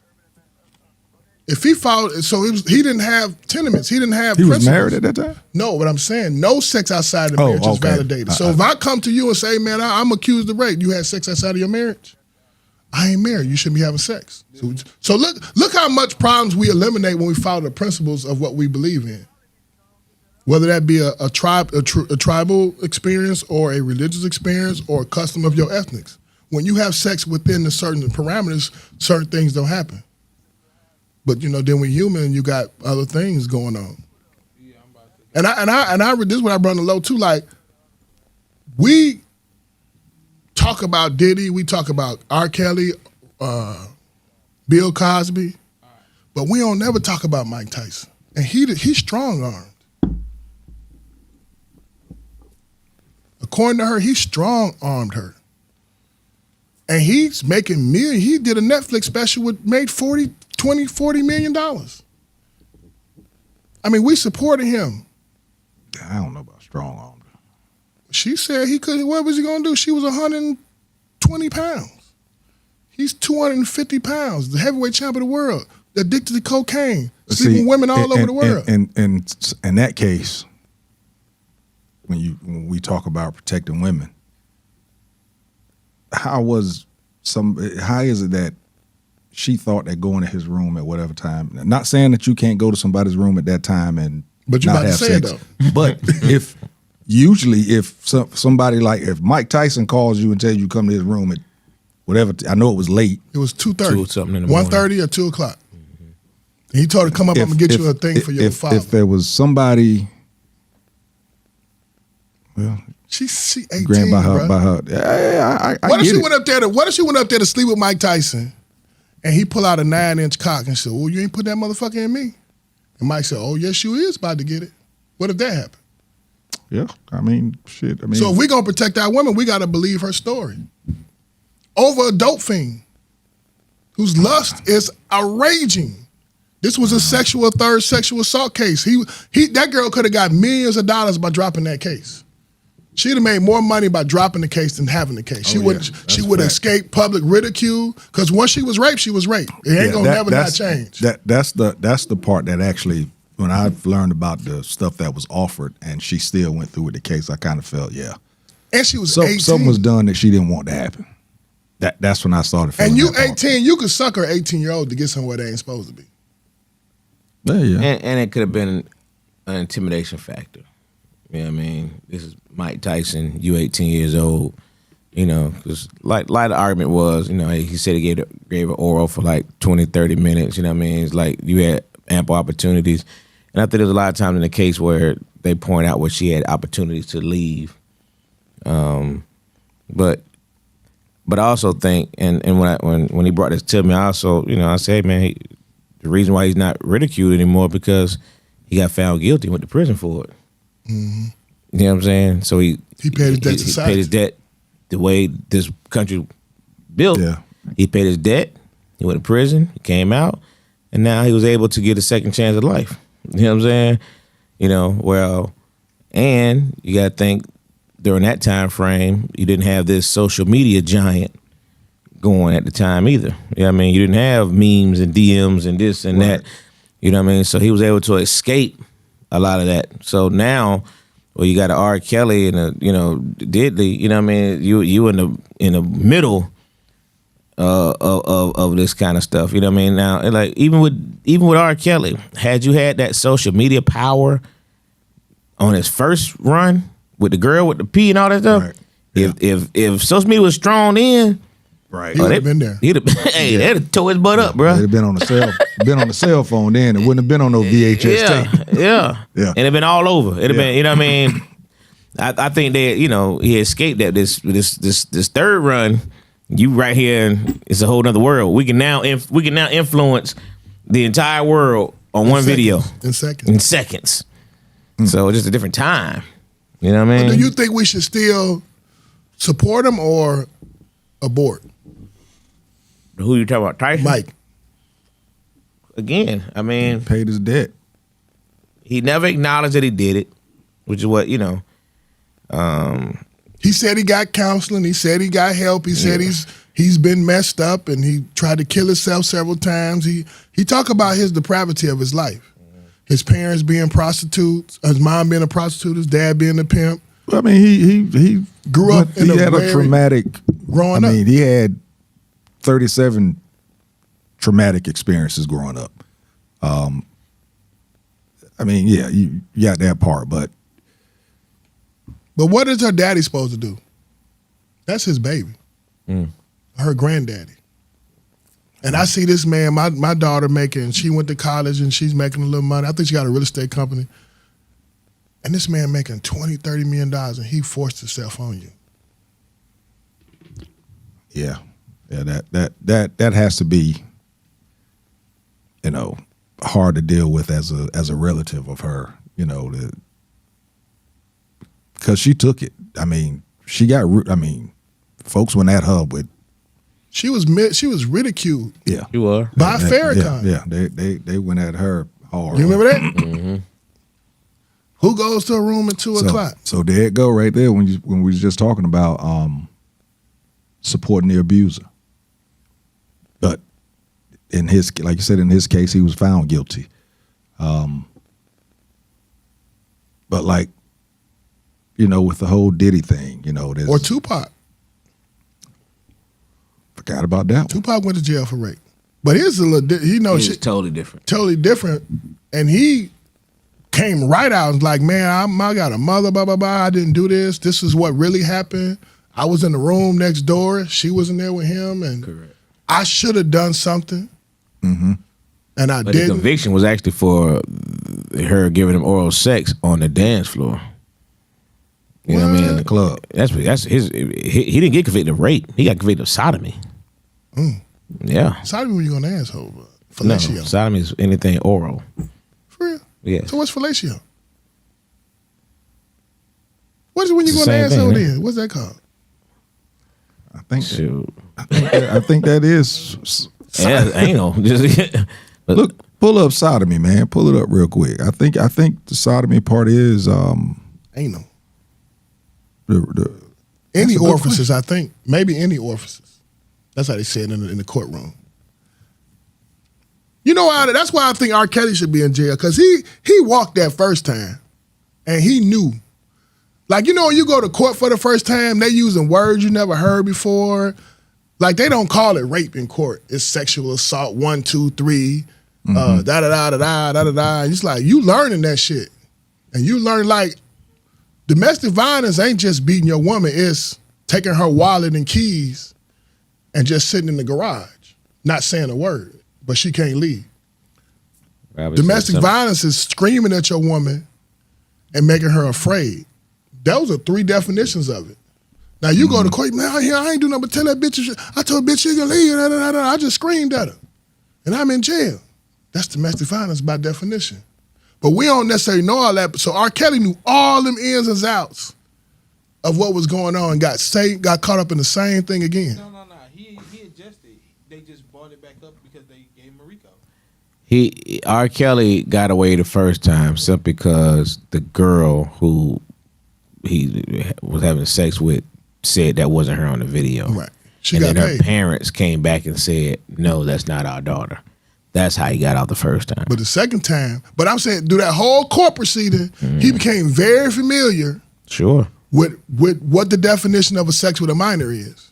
So that's why he adjusted. So now he's back again, and you still around 16-year-olds? But that's not what he got convicted for. What did he get convicted for? He got convicted with grown women. He got convicted with the grown woman. He got several convictions in multiple states. It was most of them was for like what was it? Kidnapping. Yeah, it wasn't. That's what I'm saying. It wasn't for kids. Yeah, they got him with the 16-year-old. That's what Dave Spade did the joke. R. Kelly's on tape talking about you like this. I like this 14-year-old. Blah blah blah blah. Remember Dave Spade did the joke. That wasn't a conviction. That's what I'm saying. He didn't get convicted of that though. Well, whatever it is, you in the same boat. 20 years later. What he learned in that first court case was that shit, I'm invincible. Yeah. Probably said sometimes predators are victims too. A lot of the time. What you think about that? Yeah, they could be. But hey, I'm gonna shoot your ass either way it goes. You got to die one way or the other. Might as well do it now. I ain't pulled up no stats or nothing like that, but I think most predators have been victims. But Mike Tyson's brother is a brain surgeon. He lived in the same house. No. Mike Tyson's brother didn't live with him. No, Mike Tyson lived in the Catskills. You talking about when they was little? They grew up together. All right, yeah. About to say. He got a bunch of kids. So I'm just saying, like, man, if somebody trying to hurt you, I don't give a damn what their history is. Let God work it out. Because I'm trying to do like Kevin Gates, let them see if they can meet the man. I hope I had the courage to kill a person to try to hurt mine. Because I can't sit back like I would, like I'm tough like that. But I hope I had the courage and the ability to kill a person to hurt my family. And that right there is strong what you just said, because a lot of people sit back and say what they would do. Mm-hmm. Man, if that was me out of the XYZ, and I've always said to people, you don't know what you'll do until you're in that situation. Right. You know what I mean? Because taking another person's life, if you're the one that's actually doing it, you know what I mean? That's just not something I think the normal, rational person just does. Right. You know what I mean? Now, if you walk in a moment and see it, and boom, you know what I mean? That's more realistic. And even then, you kind of you kind of messed up afterwards. Yeah, you know, if you're a rational person, I you know. What if you ain't got a clean heart? You changed your life, but the life you lived before you changed, you was that aggressor. You was a beat the girl type of guy, an aggressor, and bitch better do what I tell her type guy. Like, get another one. Snoop Dogg was little child. Snoop Dogg in the West Coast made a lot of violating women type music. Oh yeah. Ain't no fun if the homies can't have none. Suck a nigga dick for a poke chop. Remember all that? Mm-hmm. The West Coast, that brought that into a situation where you creating a disconnect that's not going to be resolved, and you influencing young people to do this. And I think it's different when you have a few songs that may be raunchy, because we all like sex, right? And everybody ain't doing missionary with Anita Baker. Sometimes you got to put that thug life on and put that pussy out. You see what I'm saying? I don't give a fuck if you Maya Angelou. She need that back blowed out.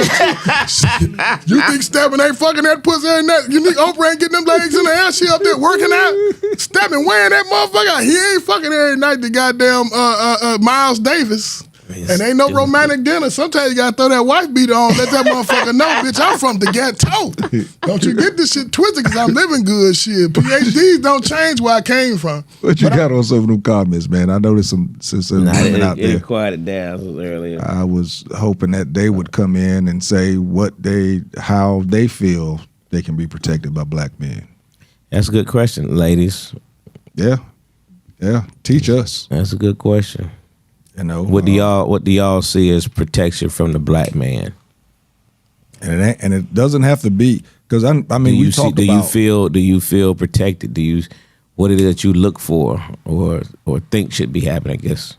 And because we've talked about wives and daughters, but I mean, it's our duty to protect all black women, not just. Oh yeah, any way you get opportunity. Yeah, so what are you?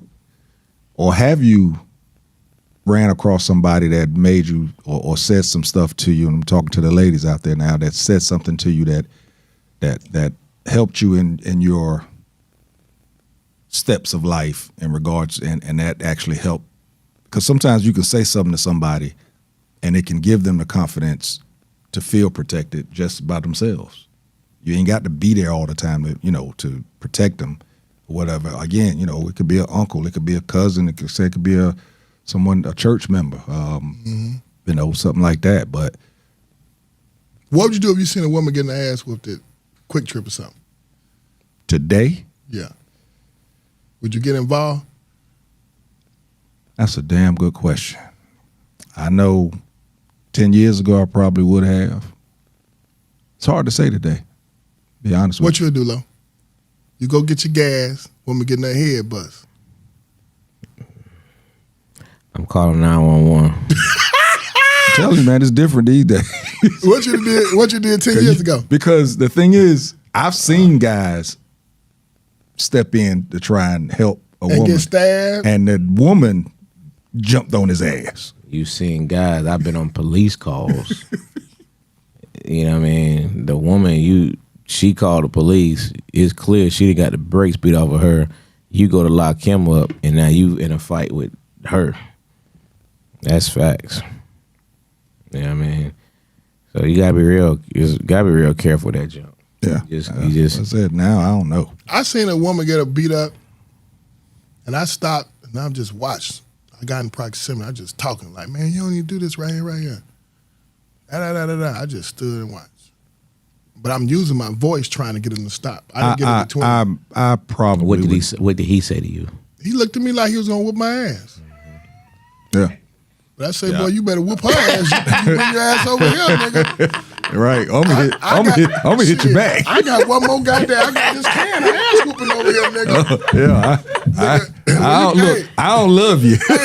When you get to 50, nigga, you got one ass whooping left. Nigga, this for the motherfucker that worked the guy on my nerves. This for everybody. Yeah, that's. But then one time I was in college, dude, he was whooping his old lady, and we watching. I misquoted. We watching, and that dude talking like go in the room. We said, nigga, who the fuck you think you talking to? You better whoop her ass, not I. Shit. But I don't know. I don't know if I would call 911. Because it wouldn't come to my mind. I don't be thinking 911. And then sometimes that create more problems. Because she ain't going to leave them. Or, you know what I mean? Sometimes yes, sometimes no. But, if you're on a theme of protecting, you know what I mean? I'm using my voice. Yeah. But shoot, for some people, the voice is a fight. I mean, like you say, look the way he looked at you. You know what I mean? I'd have whooped that. I believe anybody that whoop a woman like that violently in public, ain't nowhere in the world you're going to fight no dude. Usually that's the case. They usually are chumps. Ain't no question. Now, Mike Tyson was an equal opportunity whooper, ass whooper. That nigga whooped Robin Givens. He whooped that nigga in the goddamn in the what's name store. Dapper Dan, he whooped that nigga Dapper Dan Snow. Miss Green, yeah. Yeah, that motherfucker whooping ass, nigga. Anybody can get it. Mike Tyson was an equal opportunity ass whooper. Shit, but story. I don't know. Yeah, that's I think tough. we have to mature. Though. I see a lot of young brothers, man, and I be talking to them, and I had them. Some men was raised by fathers and men, a collective group of men, because you can't have just a father. You gotta have a collection, because your father don't have all the answers, right? You gotta see a village. you gotta see a group of men producing something in a positive way in order to grasp it, right? And then, but a lot of young boys, I see a lot of young kids, they don't understand that rites of passage, and they don't always get it from their father. Like the father tell them, people tell them, but they don't always understand and get it. And then they end up in situations, now you create a cycle that don't end. And that's what you took it right. I was going to say, that's another way that we can protect our black women is by breaking the cycle. Yeah. Especially, I don't know what these younger guys are seeing right now because there's not a lot of dads in the house anyway, but they might be seeing a boyfriend beat up their mom.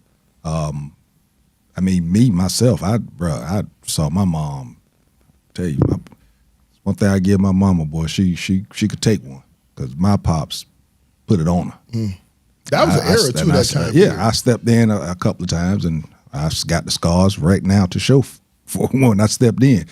But sometimes it is about breaking the cycle. I think with me, it was just seeing her and the way she came out of it is what helped me break the cycle. But I think that's another way that we can protect our women is breaking the cycle. Raising men. Or right, raising men or helping mentor men. Letting, like you said, you was trying to talk to the younger guys. That's another way to try and break the cycle is actually try and talk to them to let them understand that the cycle needs to be broken. Consistently too. You have a daughter though, right? Yeah, several. So what do you tell your daughters in terms of protecting themselves and dealing with a man and the thought of violence against her? Not what you would do. What do you teach them though? You know what's kind of unique about the situation is,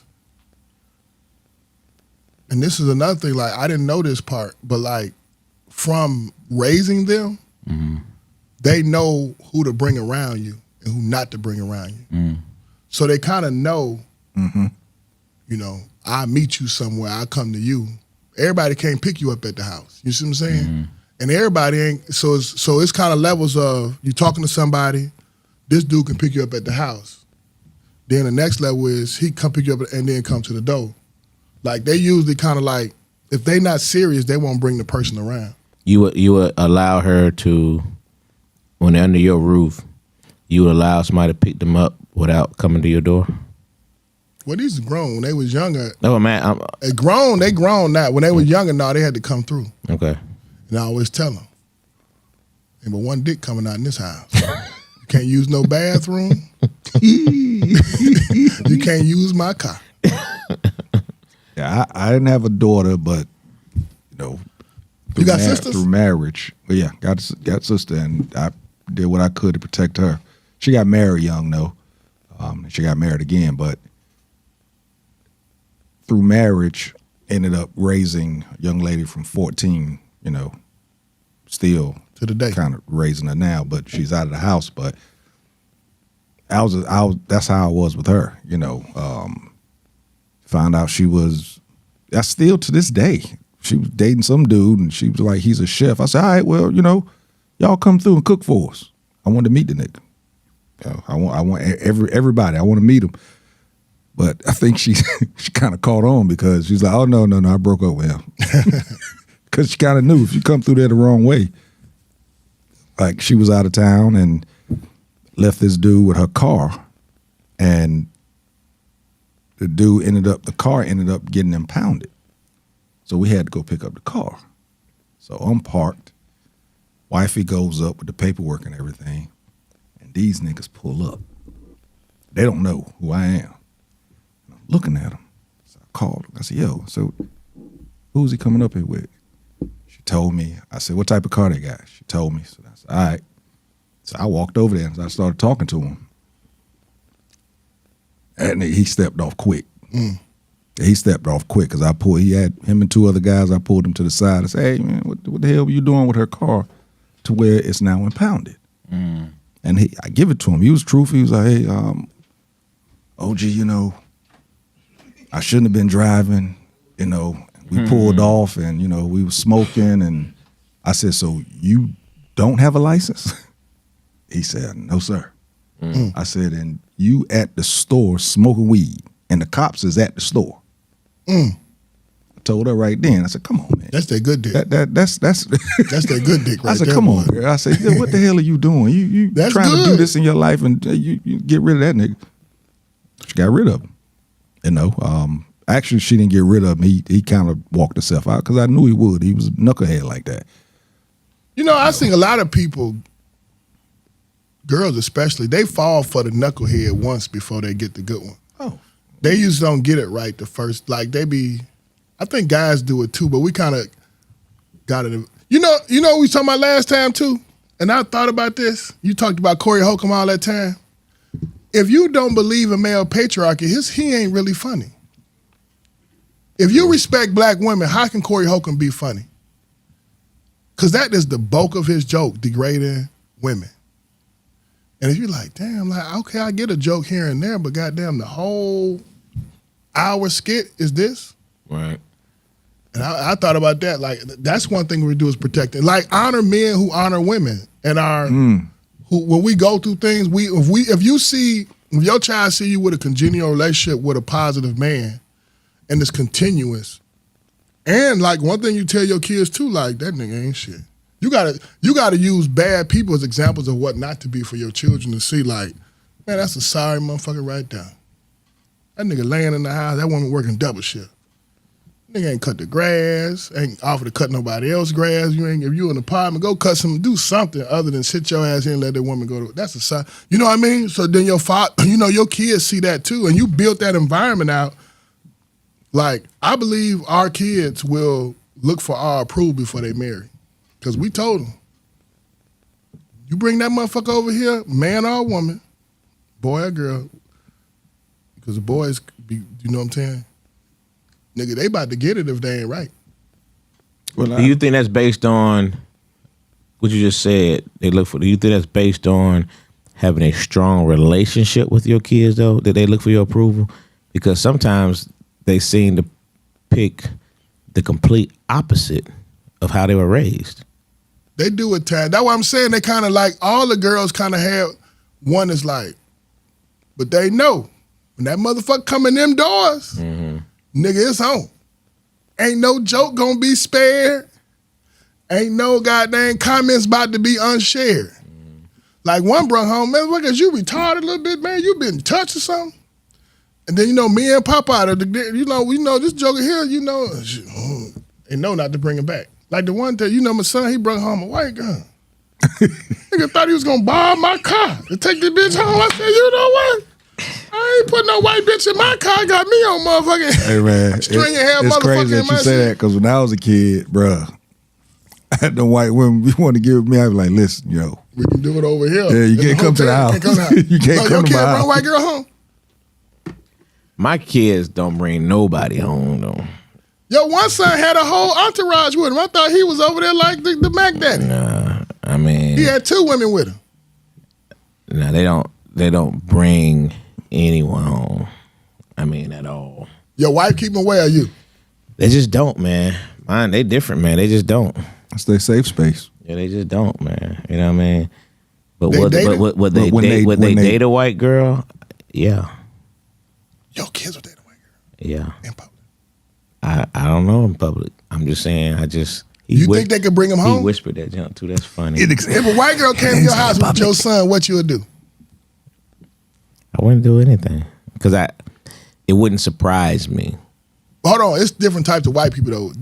Would you accept the white girl or the conscious white girl? Because Missy Ann is different than goddamn. Missy Ann is different than Roxanne. Roxanne done been around. Yeah, she understand the struggle of a black man. Becky Ann, like, oh my God, what is going on here? I'm just getting gas and What why I they would put all that salt on the chicken. what I would say is I would truly would say I would trust their judgment. With a white girl. I would trust their judgment. Now, would you change your conversation if a white girl come to your house? No, I would trust their judgment. No, I'm asking you a question.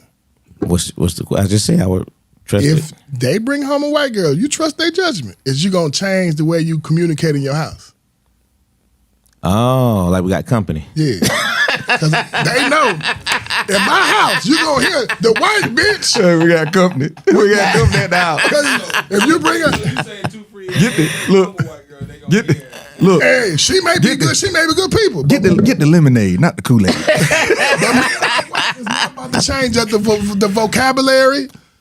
This cracker, man, we saying cracker, white girl, white boy. I probably wouldn't do that now. We regular. So if you bring her home, Just know, just know she gonna hear the business. Yeah, I actually thought I really truthfully thought that my son was gonna end up with a white woman. In Atlanta? Well, he was in Hiram. It's different. It's a little different out there. You heard the whisper too. Yeah, he whispered that. Yeah, he was in Hiram. So what he saw, I thought that's what was going to. Would it break your heart? It wouldn't break it, but it would shake it a little bit. What But he ended up. I mean, once he he hasn't. it would break my He came close. He came close. I'd rather a gay child than a white girl. For real? Yeah, I can deal with homosexuality over white people. No, I can't say that. Son brings a white girl home, I'd be sick. I'd rather you come home gay than white. Sheesh.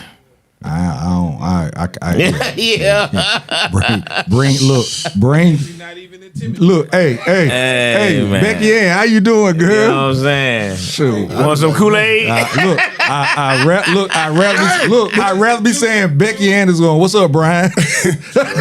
I got a 14. Yeah, man. And if she bring home a white guy, he gonna be so tame. I'm gonna be like, I ain't even gonna be. But you, I might.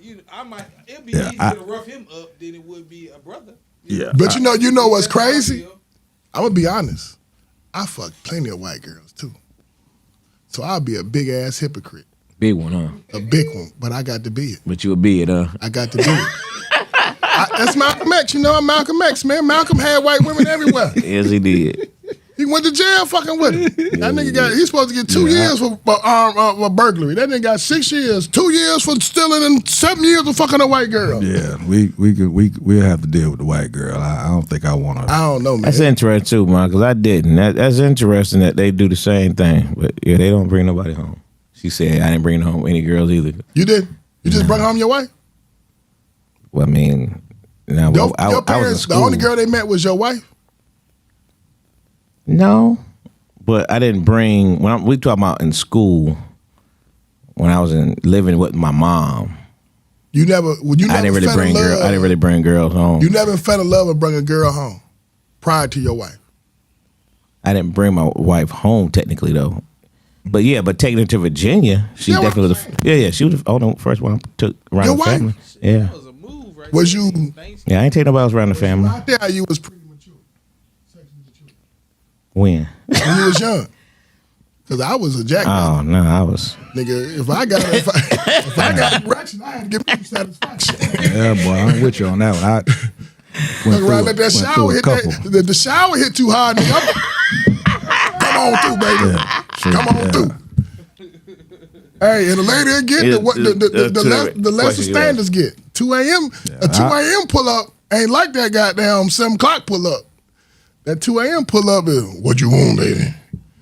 That's crazy that you didn't take and your kids don't either. That's Yeah, I didn't think about that until she just said that. wow. I didn't think about that. That's very true though. They I got did, your but I mannerisms. didn't because how my mom was. My mom was, paranoid. You know what I mean? She was. Was you know you what I mean? out So there, I didn't want to bring. You keep asking. Because it's different if you having sex and you regularly running through and you don't bring nobody home. But if you just kind of had 1 or 2 girls here and I fell in love and then No. fell out of love, No, got a new I- girl, now I want to get I'm married. trying to think when I was in high school. Was you running through them? I was, but I think I only Loaded answer yet. I only though. You hear brought that? home. I think I only. Hold on. As a saying, at 55 years old, I still be like, man, my mama listening to this thing right now. I know mine sleep. Look, mine sleep. So No, I'm saying low. Your college years to young adults, was you pretty much 1-2? I was wide open, bro. Foot on the gas. V8. Fiat. V8. Lamborghini. Straight Lamborghini. Freak Nick, here I come. What? I was doing Freak Nick before Freak Nick. Especially when I was in the military. That was cool. But, I didn't have to take them home then, but I never took a woman home, say that I met in the while I was in the military. I never took her home. But the only one that I really, really took home, I ended up marrying her. To my mom's house while I was in high school. That was it. But just, I've had a couple pop up after I left. I was in the military and they calling me talking about, hey, I got caught at the house. Such and such is here at the house. When I first started, I got caught. Mama came home early. Neighbors didn't call. Yeah.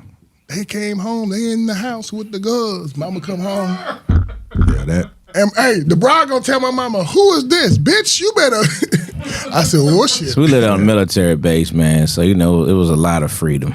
You know what I mean? And you knew who was here, Where to who go? was gone, who had field, who didn't. Hey, look. You know what I'm saying? He had a lot of Do you freedom. think your kid? I don't think my kids had sex like I did though. Oh, Or my did mama? kids definitely I not. think that. I don't think that. I think my No ifs, wife ands, or and my buts about that children. part. My son, Not even close. my son didn't. I don't think he really got. Honestly, I don't think that he probably went into the military as a virgin. I could see that. Now, there's one instance I thought that maybe he. You know how hard it is to Got be a in. virgin now for kids? Oh yeah, but again, he was in high These rock. girls is so. I wish I'd have been young then. Today, Boy, these young girls are aggressive. Let me they're tell you something. extremely aggressive. And if you won't give it to them, I have one. I one child that I had out of wedlock that I wasn't married and I had a child. But if I was a kid now, Man, even in high school, these these girls girls are is wide too open much. now, man. let's write an NIL deal. NIL deal and this social media. Shoot, high school boy. Antonio Freeman ain't got nothing on I me. used to go to them high school basketball games. I used to wear shades in the gym because I felt like a dirty old man. I was like, these little girls walking around here. But yeah, They're aggressive though, and Yeah. the guys is like timid, like they ain't stepping up. yeah, it's a little different.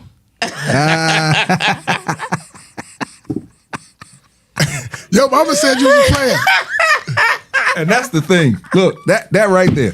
See, mothers, you think you hiding shit from your You ain't mama? hiding nothing. Your mama know it all, bruh. She said you was respectful, but she knew what was going on. Yeah, I yeah, was very respectful. yeah.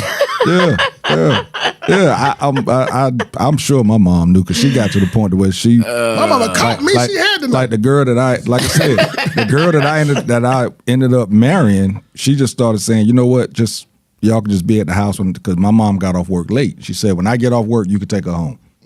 You know, and yeah, and You know what's weird? White people, we was growing up, you couldn't really bring women. You had to sneak women around the house or out the house, in the house. You know what I'm saying? Mm-hmm. White people be like, come on in. Hey, listen, again, I lived on a military base. And then we lived, in this high school, better for my high school years. And You wasn't R. Kelly then, was you? No, boy. We were all kids, so but you Oh, say you about lived as a child in the the military. white people though, because they literally, when I say after every high school basketball game, it was somebody white who parents was out of town, and that's where the party was at. They did stuff way different than we could. I mean, I'm talking Facts. about that just be crazy. But white people accept sex as a part of the adolescent stages, and they can be at home and you can sleep with them. Some of them could. I know. Some of them definitely could. trying to think that I. Some of them definitely could. No I doubt don't think about I it. ever done something with somebody's mama at home. You went with a white girl. I told the white girls, bro, we was fucking in the back of trucks and That was the bad folk. hatchbacks. Yeah, My freshman year, never. Thanksgiving, I went home. I was dating this girl at Kennesaw State. Talking to your mic, Dwayne. After that nasty Thanksgiving dinner, You ate You dinner went with to you went to some white folks' house for Thanksgiving. yeah, and Now, she you let know me he stay the was night. in love And like a you said, motherfucker licking the pearl tongue. No, I mean like this is 2003. I'm saying like the white lady let me spend the night and everything. Like, and the macaroni tastes like wood. terrible. I had 8 before I came. Now I was shook about smart that, about like sneaking in all that stuff. You know, I think I was 10th grade, 11th grade year. My boy Bam, he had graduated, and he would still pick us up. We hardly ever rode the bus. Bam would pick us up every day, but Bam spent the night with his girl. Father came home. Bam tried to leave. Father killed him. Kill Bam? Killed Bam. Killed Sleeping him. with his daughter? Yes. White girl? No, she was black. But I'm just saying, after that, the sneaking in part. I know that's Bruh. right. Hey, bruh. Killed him, bruh. Let me ask y'all this. Bam was 18 years old, man. Let me ask you before we wrap up. How, like, I can see my maturity and my development from young adult to man, even though I'm dealing with the same woman. Like I'm a better person now from experiences, conversations, experiments, trying to do better, be better. And then I got other people, like other friends, they kind of had, this is my experience, they had parents that kind of set examples that they didn't have to do the growth that I had to do to come to manhood. Did you think you came from, did you have to mature a lot to become the person you are now? Or do you kind of was raised that way and just kind of had to continue? In terms of being a full-grown man, you're a 55-year-old man that can say I'm a man with confidence because of the way I behave and the decisions that I make.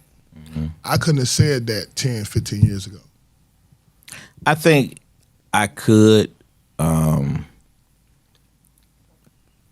I always kind of handle things differently. You know what I mean? My problem, especially younger, was just, fighting. I used to fight all the time. You know what I mean? That's what I grew out of. But what I think my maturity started coming in, when I started getting to the ROTC stuff and with football, playing college, there's certain things you have to do. You play college football, so certain disciplines you had to have. All those things started growing there in the military. So it became gradual to where I am now. You know what I mean? But it wasn't. But I was never just, in trouble and all that stuff. Dog, that's what I'm at. Your man, being a man, was it, I'm taking the baton from my daddy now, or was it, I'm maturing into this manhood? I matured into it, and what I was getting to was, between the military and police, football. But the biggest thing for me was when I had my first son. You know what I mean? Then I saw life completely differently. Changes everything. It changed everything. But then when I lost my son, everything changed. For the good or bad? A little bit of both. I would just say I saw the world differently at that point. That's when I started seeing the world differently. I started seeing everything differently. You know what I mean? So, but then I just had so many people around me, things happened to them. So I started seeing decision making. You know what I mean? Decisions that started, maybe you make these wrong decisions here and there. Your life is altered.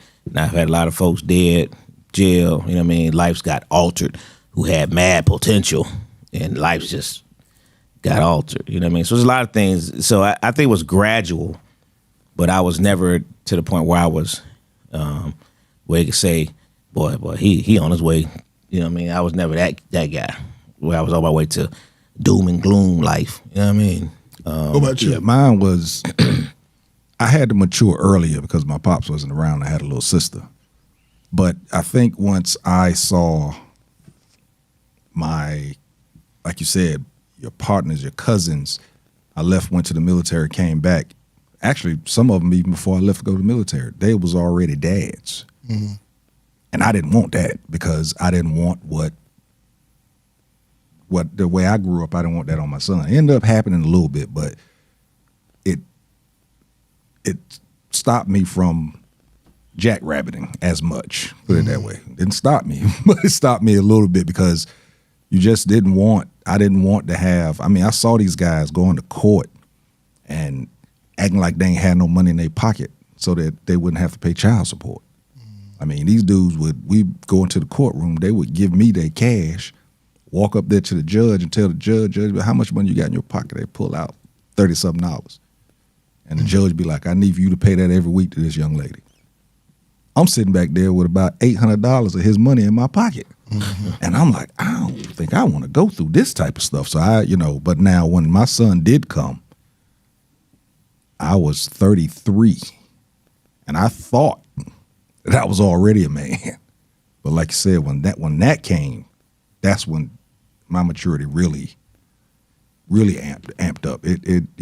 When he came along, I knew that things had to change. Like you said, the decision making. Instead of looking for a gig, I actually started looking for a job to career type of thing, because I had somebody else to depend on, and he wasn't in my house. So, Why'd you, Wayne? Same thing. When I had my daughter, You matured? My mentality changed immediately. Realized Y'all better. I was reckless for a long time. After your father? Yeah, I had my first baby at 19. I would say, I ain't having, but see, And I put the foot to the gas after that. The good Lord saved me after that. I ain't never got no disease. Yeah. And I ain't never had no more children other than with the same baby mama and then my wife. But it was like, I was kind of good at too, like, doing wrong. he was good at doing wrong. Yeah.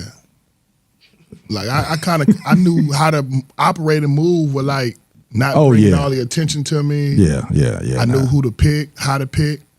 Yeah. You know what I'm saying? Mean, like I said, I was on the way, the wrong way when I was out in them streets selling drugs and stuff. I was on the way and had one slip up, and my mom caught me. Well, she didn't catch me, but she found I'd never done it before, but I did it at her house, and I cut up some stuff and had my tester. I had somebody that used to test my stuff to see how good it was, and I left residue on the table. And I was actually working a job to hide that I was selling drugs, and me and her worked at the same place. She was on her way out. No, I was on my way out. She was on her way in for her shift. She stopped me. I went to hug her neck, boy. She was like, I need you out of my house by the time I get home. You left? What the hell she talking about? And didn't say nothing else. I got home, man, my tester, God rest his soul, my cousin, he came, cuz, I'm sorry. I said, what you sorry about? She found the stuff. I left some stuff on the table. She found it. Wow. I said, are you kidding me? That's why she kicking me out. Damn, she kicked you out. You can come stay with me. Now, you gotta understand, he was on that crack. So he wanted me to come stay with him. I was like, shit. I did. I left and I flipped it. That was like a Tuesday. And that Sunday, I actually stood up in church and apologized to her. And 2 weeks later, I was moving to Atlanta. Really? I gave up all my dope. I ain't say I gave it up. I sold it at discount so that I could have some money to move down here. And I rolled out because I knew if I stayed there, what was going to happen. And I rolled out. But, I like you said, knew how to be in trouble. Hey, that's crazy you said that. He was good at being in trouble. I was the same way. Now that I think about it, I was good at being in trouble, but never got caught until, It was the consequences of it that caught you. It was the best thing, honestly.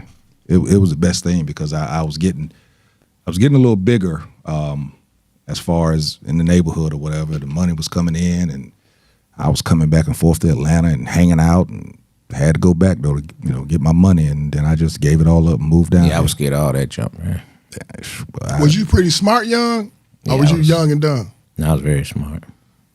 Like your kids smart? No, not my kids another level. I was never smart with my kids. I ain't gonna lie. I was always honor roll, but my kids, sheesh. You was honor roll at Martin Luther King. Nah, man. They was on a roll at Susan B. Anthony STEM Academy. They had the 7-name school. Yeah, with them boys. Yeah, what they Susan doing? B. Anthony STEM Academy, where we have the arts and zillas.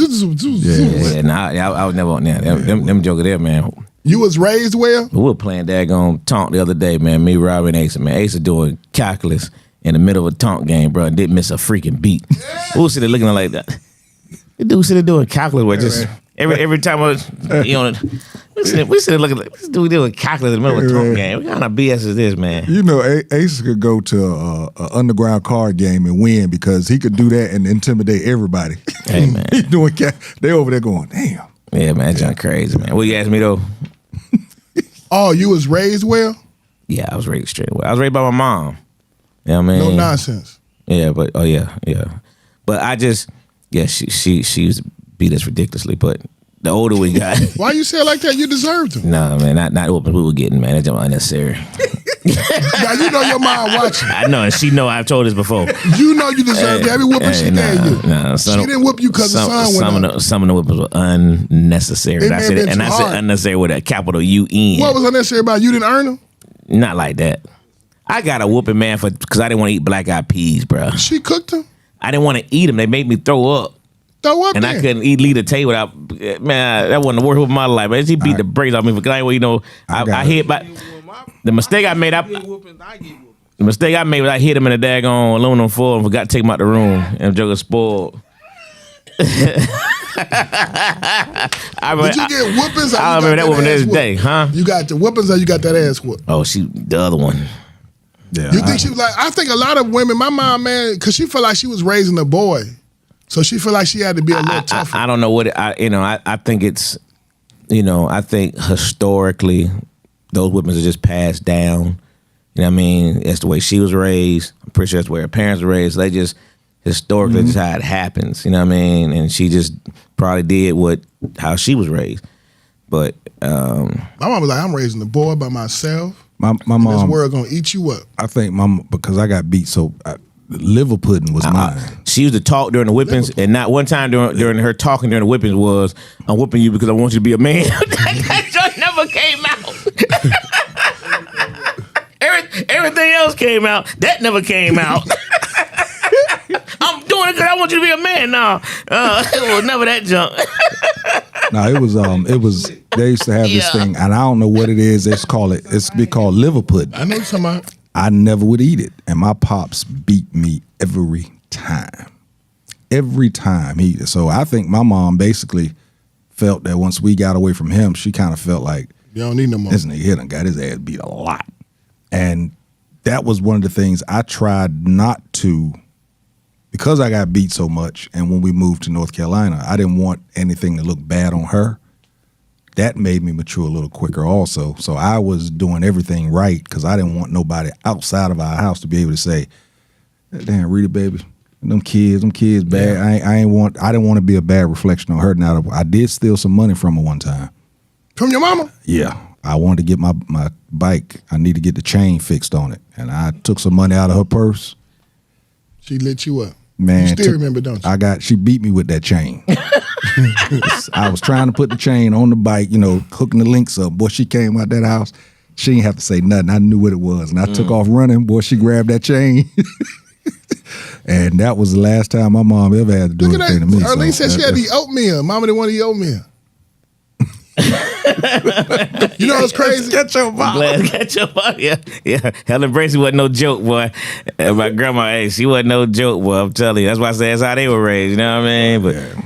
But nah, my mama could have left money on the table. I would have touched it. How did you share? Wouldn't have touched it. You know. I wouldn't play with that woman. You know in your mind you weren't gonna do that to your children. What, the whoopings? Yeah. Yeah, absolutely. Did you have to whoop them? I whooped all of them early on, but it was like never 3, 4? Probably 3, 4. Alec was the only one I had to whoop past probably 6, 7. I mean, the rest of them I was able to. That's the one. That's the one. Yeah. That's the one, boy. Yeah, that's the one right there now. That dude, man. The rest of them I could. I established a tempo early on. You know what I mean? I always say it. Those moments we got to break them. You know what I mean? So I always had those moments where I had to straighten them. Like Asa, I don't know if I ever had to actually whoop Asa, ever. But I did have to jack him up. Like he'd be like, Dad, this doesn't make sense now. Yes, let's hold on. Hey. The calculations of this. Hey. He got slick at the mouth one time, man. I might have jacked go on the wall. I was seeing Robbie come up still. She'd look. She'd walked on down the still, you know what I mean? Hey, but that was the last time I do the same thing with asthma. I had to just, but Alec was on the one just like, okay, this is gonna take a little bit longer for him, but no, I never just had to just whoop them. I never really did. You know what I mean? I never really did. It just I didn't have to. You know what I mean? Because I established what it was. This is only gonna be one man in this house, and I'm him. You know what I mean? And once that was established, yeah, it was just a look. It was just all right, that's enough. And all right, that's enough. It was over. Your wife got pep in her too, though. Yeah, she do too.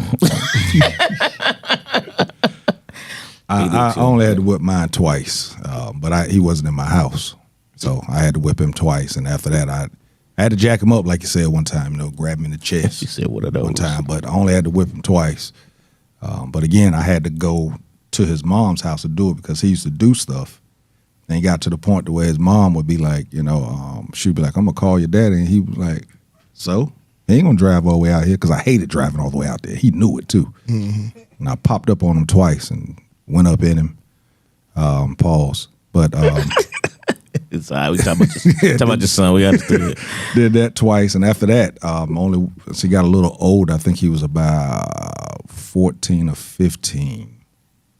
And he was at my house. And he lied to me. And I used to always tell him, I said, listen, boy, if I ask you something 2 times, I probably already know the answer. I actually asked him 3 times. He lied all of them. And I said, all right. And I got ready to get up and walk out of his room, and he stood up. And when he stood up, I grabbed him and slammed him into the wall. I had to pay for that shit, too, because fucked my wall up. But after that, it was just a look, a word, a phone call. And I didn't have to worry about it. And by the grace of God, he is doing well. He ain't been in no trouble. He used to have a little weed problem. But, yeah, so I was glad I didn't have to because I knew it was in me because of what I saw my pops do to me. Mm-hmm. And I didn't want that to come out, and it never did. Evidently, it's not in me, so it worked out. Yeah, I could grab a belt, and even with Alec, if I just threatened to grab the belt, it was enough. But I think he was like 12 last time I grabbed that belt, and that Joe just stood up he was already standing, but I wouldn't grab that belt. He just stood there. I was like, oh, it's like that. I remember I took that belt, boy, and I said, yeah. That Joe didn't even flinch. The whoopings didn't hurt no more. He was like Denzel and Glory. I wrote this up a little bit more. Yeah, Joe didn't flinch. I said, okay, we at that point now. Yeah. Now when I had to go and do the 1-2, it's time to go to the chest now. So he was like Denzel and Glory just sitting there. And he just took it. I was like, oh, okay. But, there's no Alec, man. Yeah. That joke's so thick. You know what I mean? Joke's legs is ridiculous. You know what I mean? So he took that jump like a champ, boy. So it was 1-2 after that. But the other ones, I had to really do that. Y'all cool now, though. That's your best friend? In a way? I don't call any of my friends. What you know what I mean? Like y'all got a great relationship? I have a great relationship with all of them, though. Now, he always felt like he had that middle child syndrome, so he always felt like he was treated differently, which I never understood because they really were all treated well. Every one of them. All the middle ones get that. Yeah, but now who will put me at? Now, I'm gonna tell you something about Alec though. Alec is he ain't gonna put you in a nursing home. He has a level of concern. You know what I mean? That you just wouldn't expect if you know him. You know what I mean? Mm. But he has a great level of concern and caring for other people, but he just tried not to show it. You know what I mean? He'll do it, but he don't want to show like he's vulnerable. You know what I mean? He just, but they all just, man, they just. Oh, this is my last question. I got some great kids, man. I ain't gonna front. When did you get to a point where you were able to express your emotions without feeling weak? With my kids? As a man. In general? Yeah. Oof. To friends, family, children, wife? I can answer mine. This was after I went to counseling. After I went to counseling and went up there to see my father for the first time in 33 years, everything broke. Everything broke. Shit. It all broke.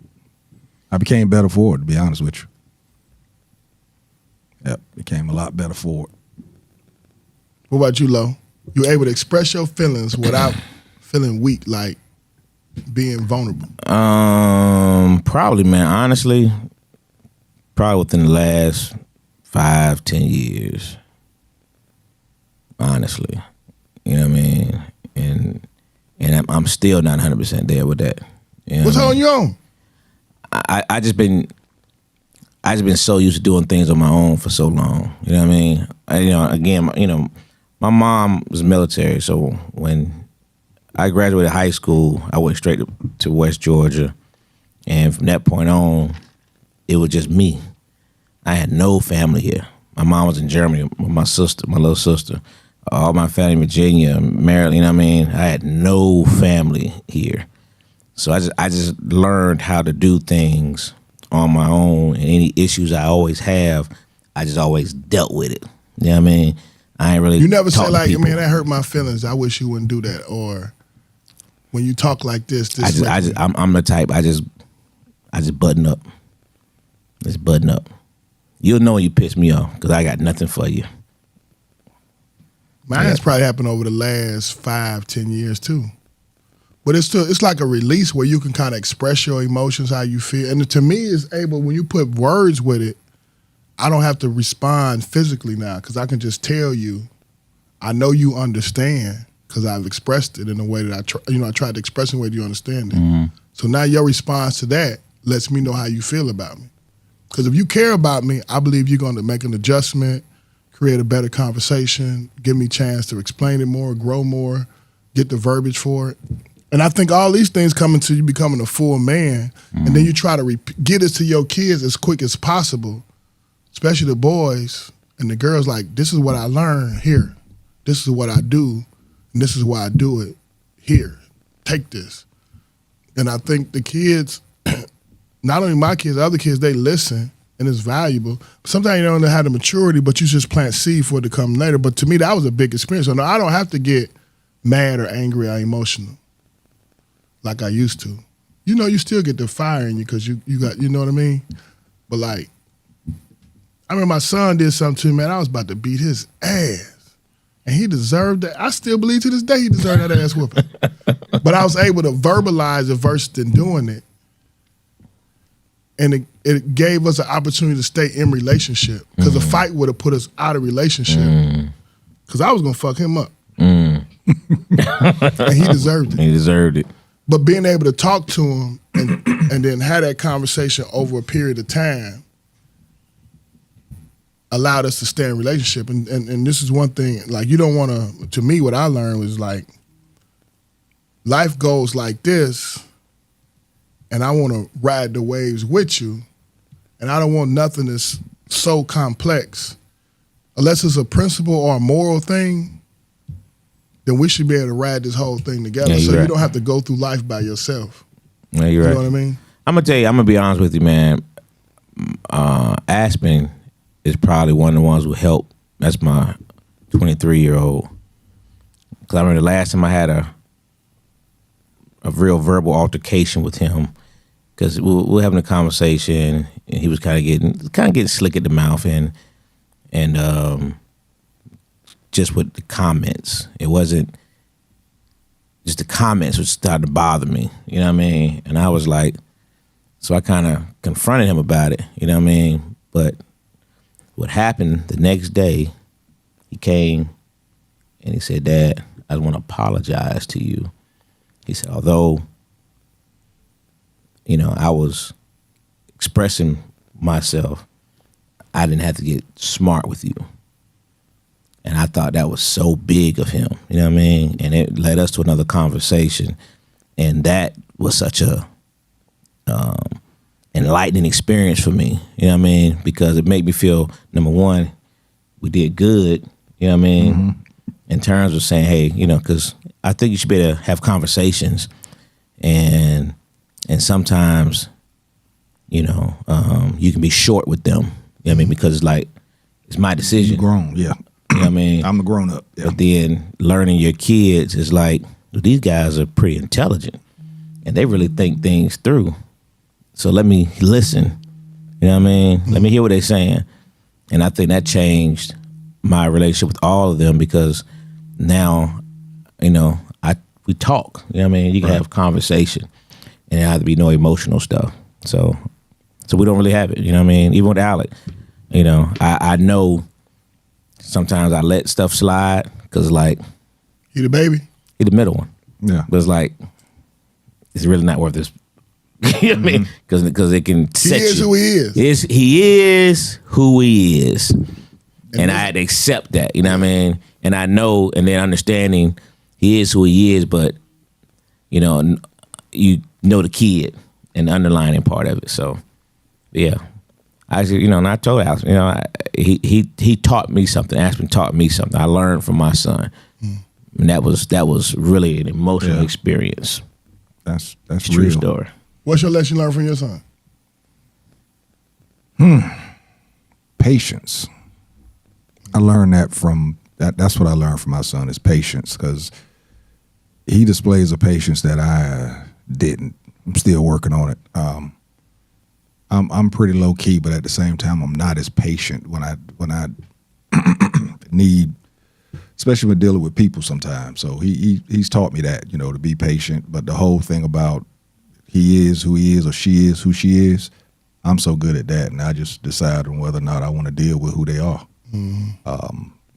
If you got certain ways, either I'm fuck with you or I'm not. You know what I'm saying? So, but the main thing I learned from him was patience. The apology thing, he caught me off guard with that shit. He got away with a lot of stuff when he apologized to me. I was like, damn, I was so proud of him. I started buying shit for the hell of it. I said, I wonder if he kept apologizing for stuff. Now, how do you figured it out? Now we got to do the transform this. How do we do this with our woman? Because this is the mature, like the woman that.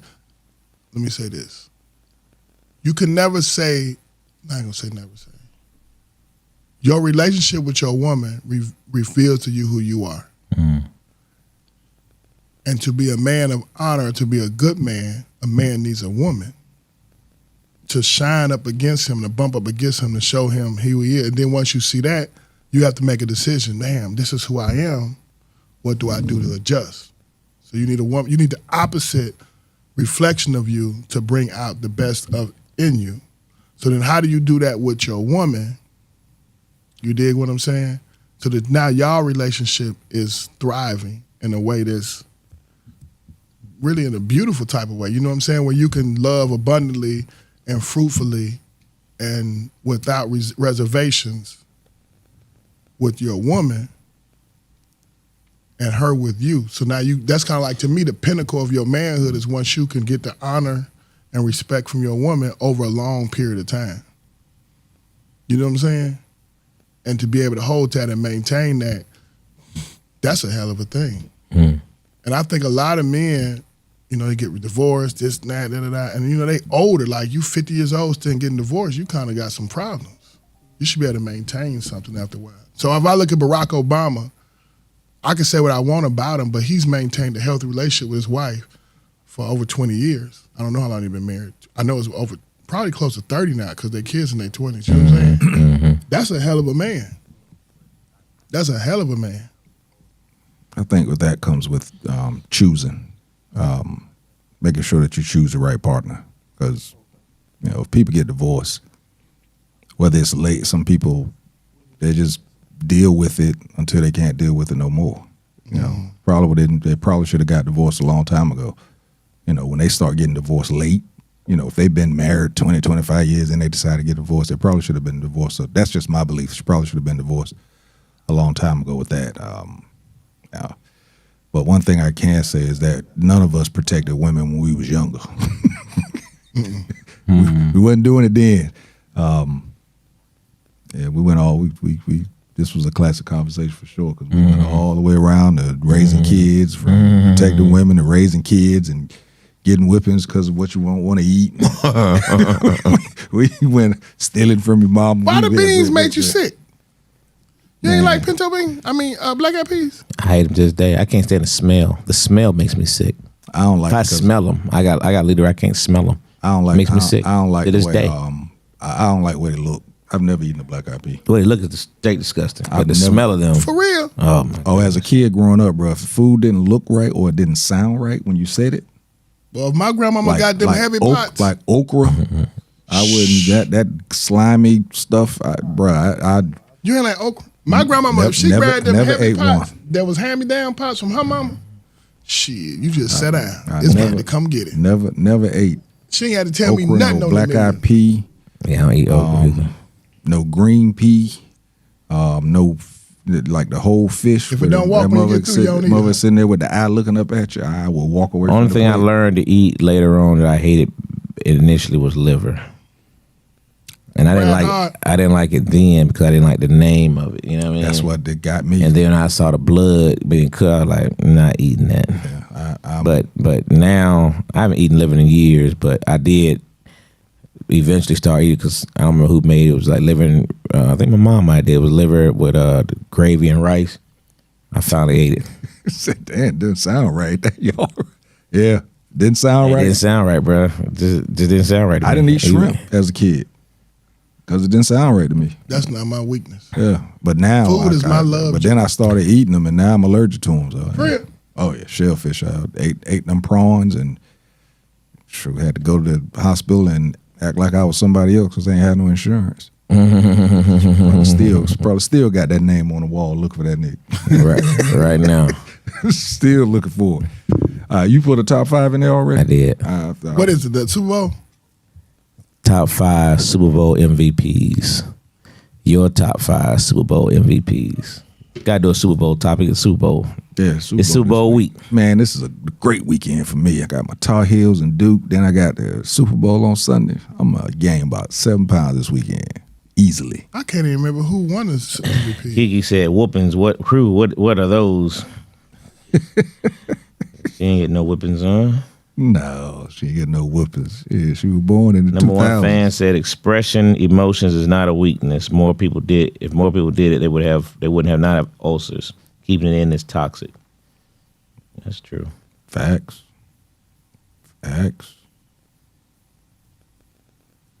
My blood pressure shot from holding shit in. Hearing you men speak on these subjects was warm. We must protect our black kings as well. Preach. Who was light skinned? That's Kiki. That's the one came in front that worked at the No. About Jae. No, the other one. Mitch worked at the airport. Oh no, yeah. Okay. I thought my bad. I cut you off. Yeah. Yep. All right, who you got your Super Bowl MVP? You got yours, Dwayne? Super Bowl MVPs. I'm a do so. Terrell Davis, Hines Ward, Absolutely.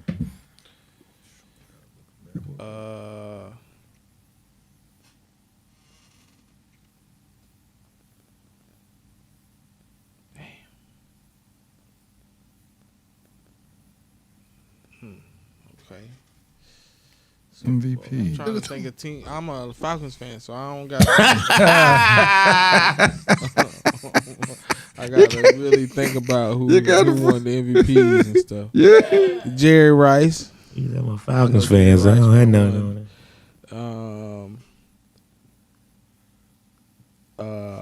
Von Miller. He won MVP? With Denver, right? Yeah. Because Peyton Manning didn't win because he ain't even throw no touchdowns. He was hurt. Yeah, he was hurt. And who won it? Man playing in the Super Bowl this weekend, Cooper Kupp. Man. I don't know. The Bears, when they won in 85, I don't know who won this MVP. McMahon. McMahon didn't win, did he? And Walter Payton didn't Walter win. Payton didn't win it. That was did they have a defensive player? Was it the lineman, Maybe the defensive Fitzgerald end, Richard Dent? Richard I think Richard Dent won I don't know. MVP, didn't he? I don't know. I said she was born in the 2000s. That's why she ain't had no whip. Jerry Rice. Jerry Rice. I remember the Super Bowl. I can't tell you the time. Then when Joe Montana threw that ball to, was that Dwight Clark? Dwight Clark. He won MVP that time. That was an NFC Championship game, but he did win an MVP at Super Bowl that year. He did. I said he did win. I said, but Dwight Clark was an NFC Championship game. I I'm trying to remember the great games I can remember. The Pittsburgh game when they barely won with Tomlin. The receiver. That was San Antonio Holmes. The toe tap. That's toe tap. 1, 2, 3. That's 4. One more. That was disrespectful. Would not be watching no part. No, remember they came back and won at the end. It was Richard Dent. I thought so. Oh, okay. Thought it And was. then God, dog. Ooh, that looked like that hurt. Yeah, it did. What, head to head? With a coach. did Deion ever win one? Nah, the Super Bowl. No. That was Steve Young, the one that won the Super Bowl MVP when he was San Fran. Yeah, he wasn't gonna win no Super Bowl. And then in Dallas that year had to be What's name won 1 year? Emmitt Smith. I think. Woodson. Didn't he win? The play to Michigan. Charles Woodson. Now he got hurt the Super Bowl. Yeah. He didn't play the whole second half. It's clavicle. Who won when Green Bay won? Aaron Rodgers. Yeah, that was Aaron Rodgers. But that's all. I got 4. I don't know it good enough. I'm still on protest until we get some nuts. I know. I figure you might have some pre-protest. Yeah, I had. Your I gave you what I had. The 85 Bears. I tell you what, there has never been I guess other teams, but Chicago don't really win. So when the Cubs won and the Bears won, so the Bears won in the 80s, the Bulls won in the 90s, and the Cubs won in the 2000s. That city, it's electric when your team winning. That's why I was hoping Atlanta won. Do y'all get that feeling in New York when y'all winning? Oh yeah, it goes crazy. It's like the whole season. Been a was long like that. time though. It's been a long time since we went crazy. All right, got to go with my Giants. Otis Anderson, The running back. when he won it. He had a brother in the league too, didn't he? Joe. No, it's Joe Morris and Jamie Morris. And then I have to go with Eli. No, I don't. Otis Anderson. Marcus Allen.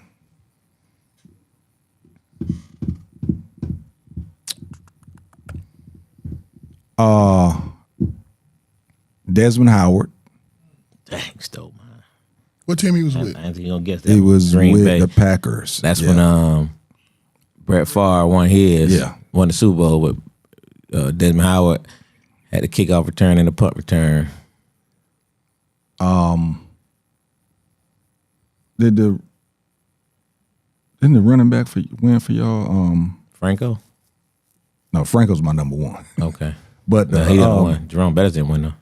and the other one, the boy from Fast Willie Parker. yeah. No, he didn't win MVP. He didn't win it. though. All right. I have to go with Terrell Davis then. And I have one more. Jerry Rice. Yeah, but Franco Harris, man, that was my guy back in the day, man. I had an afro too. Sure, you couldn't tell me I wasn't Franco Harris back in the day. I couldn't stand the Cowboys, so I was a Steelers fan. Yeah. Let's see, Don Lemon be on Jimmy Kimmel tonight. When Angelo became They serious, said I was No Top. overseas. She said the dude is named No Top. He was on Nightcap tonight with Shannon Sharp. Oh, that was she meant by No Top. I was scared what No Top meant. No Top. Hilarious. Glad you guys got together. And yes, Angelo did make great choices. I think living overseas helped. Yeah, I think that it helped as well. Helped me learn people, deal with people, different people. And that's huge. I don't think people get that. Angelo, you said you used to fight a lot. I did. Now you calm. I'm way more calm than I used to be. Way more. Yeah. If Angelo want to fight, it's been some. That's a problem. It's been some Corey It Holcomb shit. just yeah. Yeah. Certain things push me.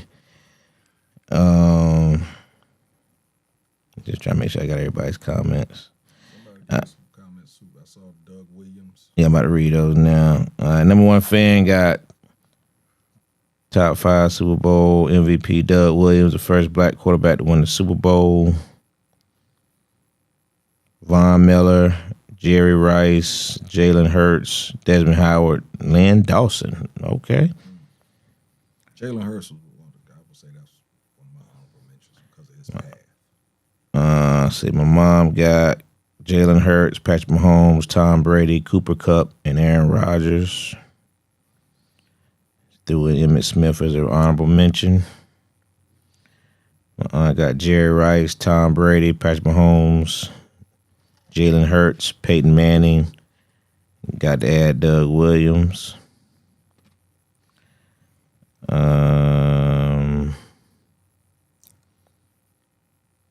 Repairman, what up, B? Got Doug Williams, Jerry Rice, Joe Montana, Jalen Hurts, and Joe Namath.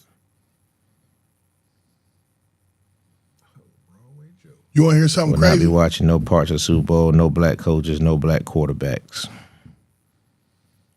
He used to go after fights. Now look, that Black He history. used to go after fights.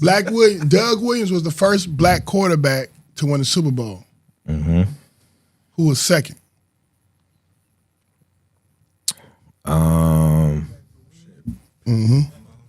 Wasn't it? Russell Wilson. Russell Wilson. Look at that gap.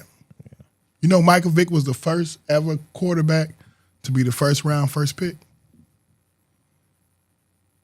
Yeah. Number one pick. You know who was the highest black drafted quarterback before that? Steve McNair from Alcorn State University. How about that? He was third. No, he was third, which was the highest at the time. Then the next year, what's name went second? Donovan McNair. Tom McNair. And then Mike Vick was the first pick. And they booed him too at the draft. When was Now hold on, what was his name? Jamarcus Russell. When was he the number one pick? Out of LSU, I don't know. Who was the first black quarterback to win a Super Bowl for the team that drafted him?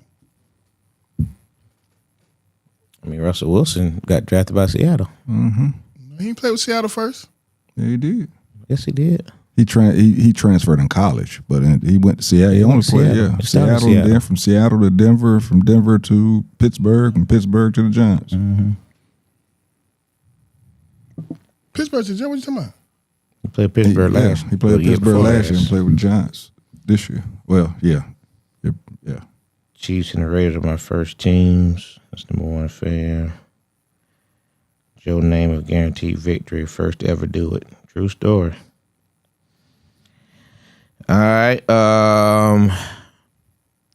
You know, I'm a Pittsburgh guy, so Got plenty to choose from. got plenty to choose from. Who the first black quarterback on the Heisman? I got definitely Hines Ward, Antonio Holmes. As honorable mention, I would give him Franco, Desmond Howard because he's a Michigan guy. Gotta go Doug Williams,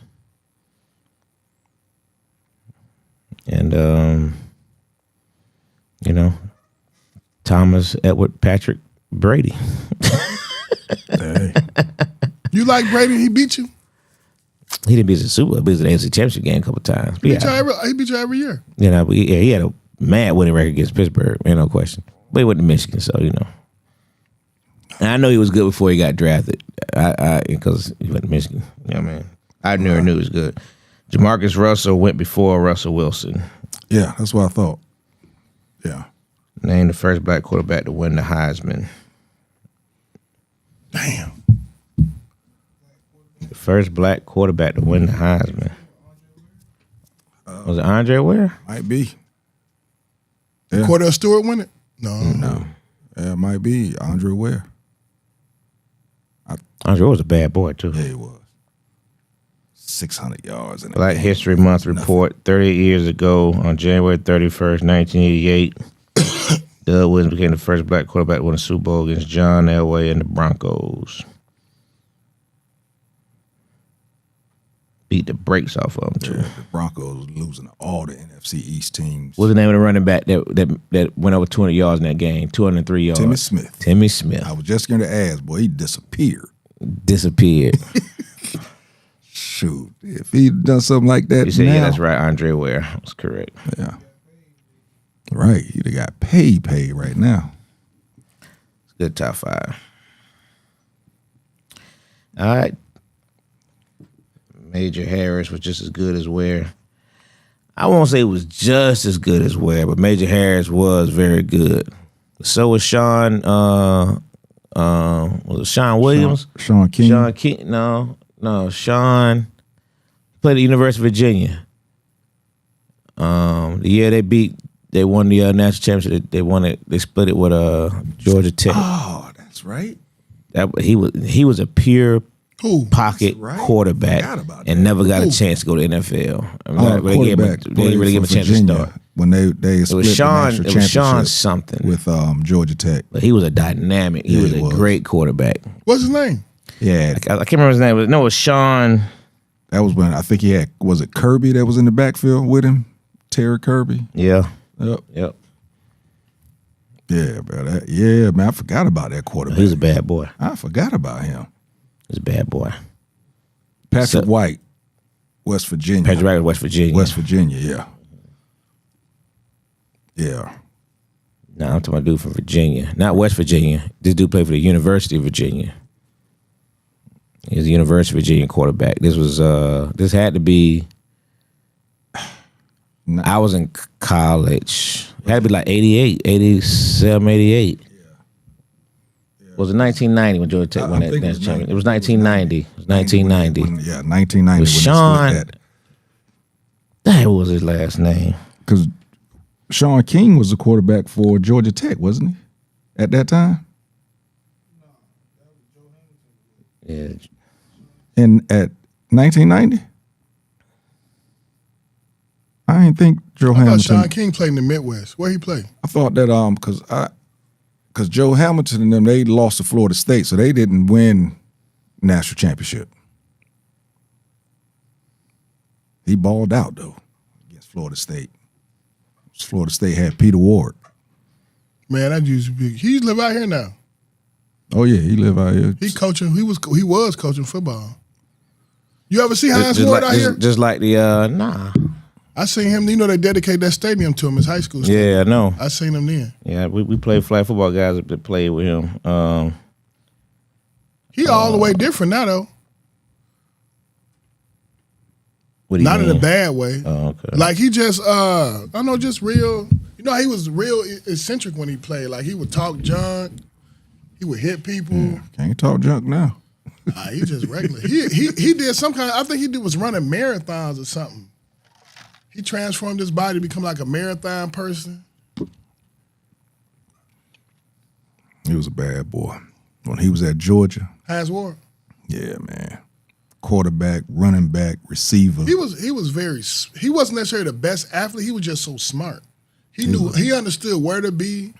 He Yeah. wasn't scared of nothing. Wasn't fast. he He was just a knew bad where boy. to be, when to be there, and then what to do when I get there. One He thing did- I say that Pittsburgh did though, they knew, forget all that other stuff. We putting them at receiver, slot, perfect for him. And he wasn't scared of nothing. Looking for that name? Mm-hmm. You find it? Aaron Brooks. He was another good one. Yeah, Aaron Brooks was at Virginia. Mike Vick cousin. Back when the Saints and the Falcons was playing, and both of them boys. Sean Moore. Okay. Sean Moore. Yep, Sean Moore. Because Gonna talk Major Harris. They mentioned Tony Rice. Yeah, Tony Rice was a bad boy. He just had accuracy issues. Receiver was Herman Moore Herman Moore. when Sean Receiver. Moore was playing at Virginia. Yep. Mm-hmm. That's That receiving went for on. Detroit. Yeah, he went on to play for Detroit. Yep. Michael Bishop was good. Yeah, Michael Bishop was tough. Yeah. Kansas State. They was Steve McNair good. Stephen Nair was the man. Yeah, man. Yeah, Yeah, Steve. Stephen Nair was the man. Yeah, Steve. And who the quarterback? The other boy at Florida who really won the national championship for him, but they don't ever give him credit for it. No, Chris Leak. Chris Leak. Chris Leak. Chris Leak had the best deep ball in football. You talking about man. from Florida? Yeah. Chris Leak had a beautiful deep ball. He did. Yeah, he did. They don't never talk about him. They talk about that national championship. All talk about the Tebow. They always give Tebow. Tebow did not win it. Chris Leak was a starting quarterback on the first national only championship. came in for them run plays. That's it. And he did that jump pass. And That's it. And took stardom. Yeah. Hey, man. Yeah, they did them dudes wrong back then. Yeah, I don't like Kurt Warner beat Steve McNair. Kurt Warner had a great story, though. So did Steve. Said college Hines Ward won the best player of the field and won a celebrity dunk contest. He was that athletic. Yeah, Hines Ward was different. And that's why they already had him in the Hall of Fame. They keep hating on him in the Hall of Fame too. He should be a Hall of Famer. Absolutely should be in there. Kurt Warner. When I say athletic though, like as a wide receiver, Kurt Warner was not like the way he produced. You talking about Hines Ward? You mean Hines Ward? The way he produced was above his athletic. If that makes sense, like he wasn't a freak of nature athletic. He was professionally good athlete. So he deserved to be there, but he was he was tough, smart. I loved him at Georgia. He always knew what to do, and when he was time for to do his job, he did it. Dude ran for 100-something yards in the same season. Ran for 100-something yards in a couple of games. Caught passes for 100-something yards and played quarterback. Threw for 200, 300 yards. It was crazy. 1 year. Georgia was horrible that year too. Peter Ward was a better athlete, but Peter Ward ain't nowhere close to him statistically. No, he ain't get to play. Good? Yeah, I'm good. All right, man. So we're gonna shut it down. Appreciate y'all for hanging in there with us. We did it again. I said I was getting out here early. Here I am again. God, doggone it, be sleepy. Yeah, we did good on top. We just started talking about went off rails. So, yeah. We was almost about to get out of here. It was about 10 something. I was like, all right, we getting out of here in time. Next thing I know, it was 11:01. I'm like, damn, got to get this top 5 in. I was so glad you would put that already in there. It would have been 2 quarterbacks in that Super Bowl. Sean King was playing. That's right, because he was playing for Tampa Bay. Yeah, he was playing for Tampa Bay at that time. Now, but that Kurt Warner story, man, that coming from bagging groceries, and I was a Kurt Warner fan because he was old, and I was old playing flag football at the time. That's why I was a fan of his. Yep.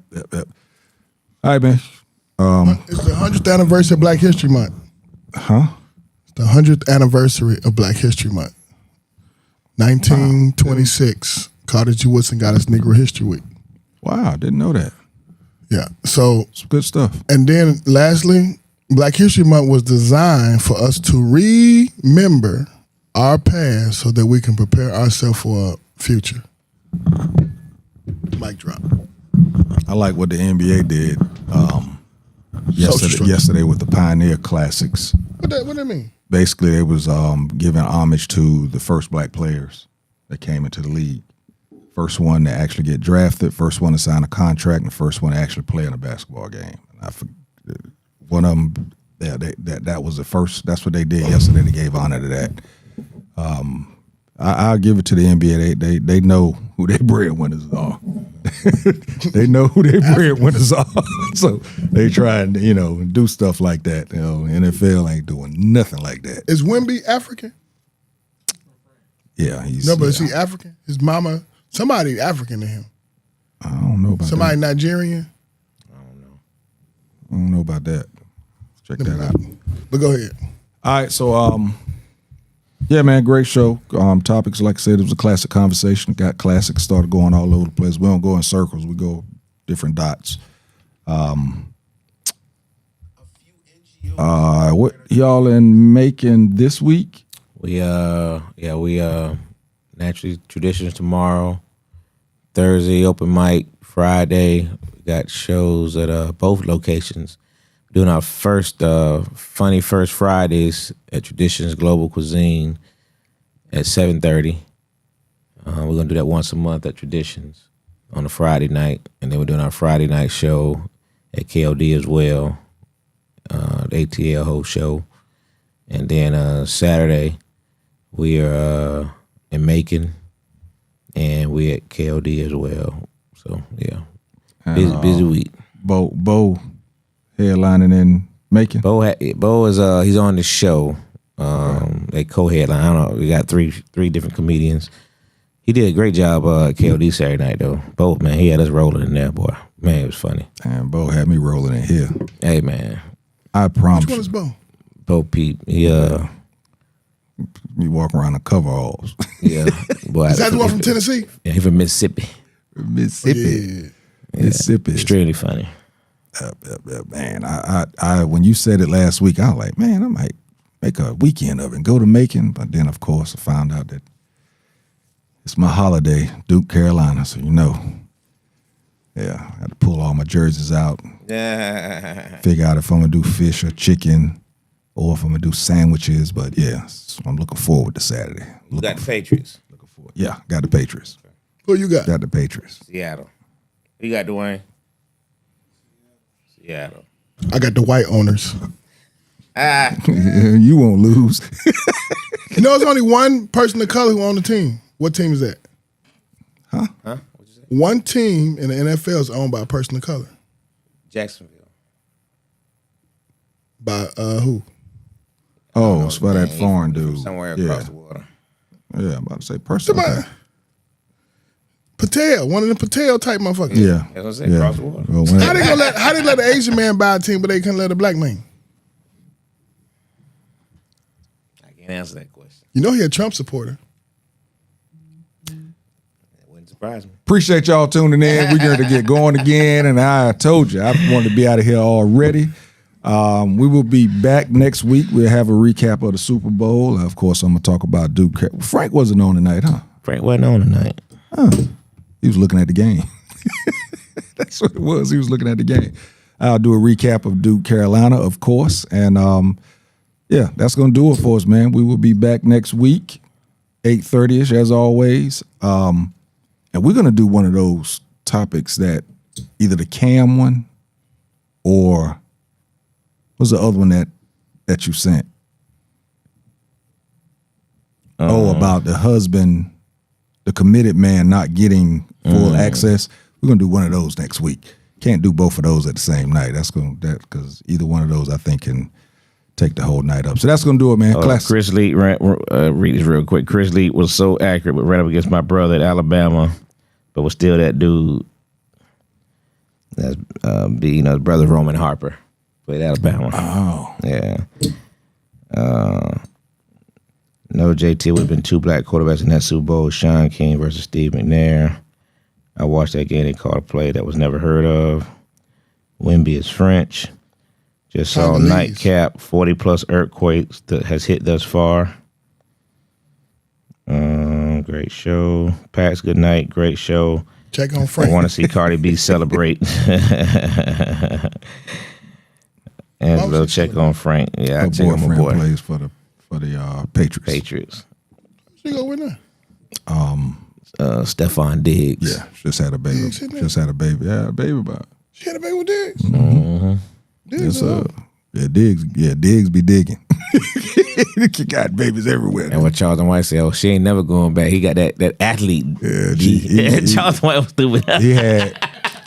She had a baby and he had another baby like 3 months prior. Or 2 months. 2 months prior, She know something like about that. Yeah, she know about it. Yeah. You think she wanted it? That was crazy, wasn't it?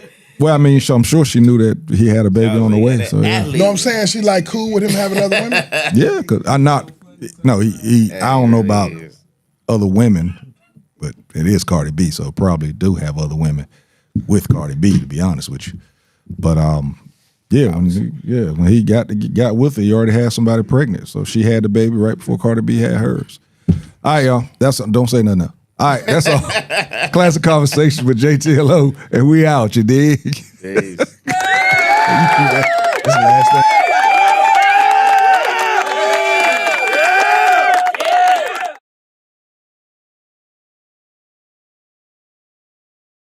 Classic Conversations with Jae Tea and Lo. You never know which way to rap. Classic Conversations with Jae Tea and Lo. You never know which way to rap.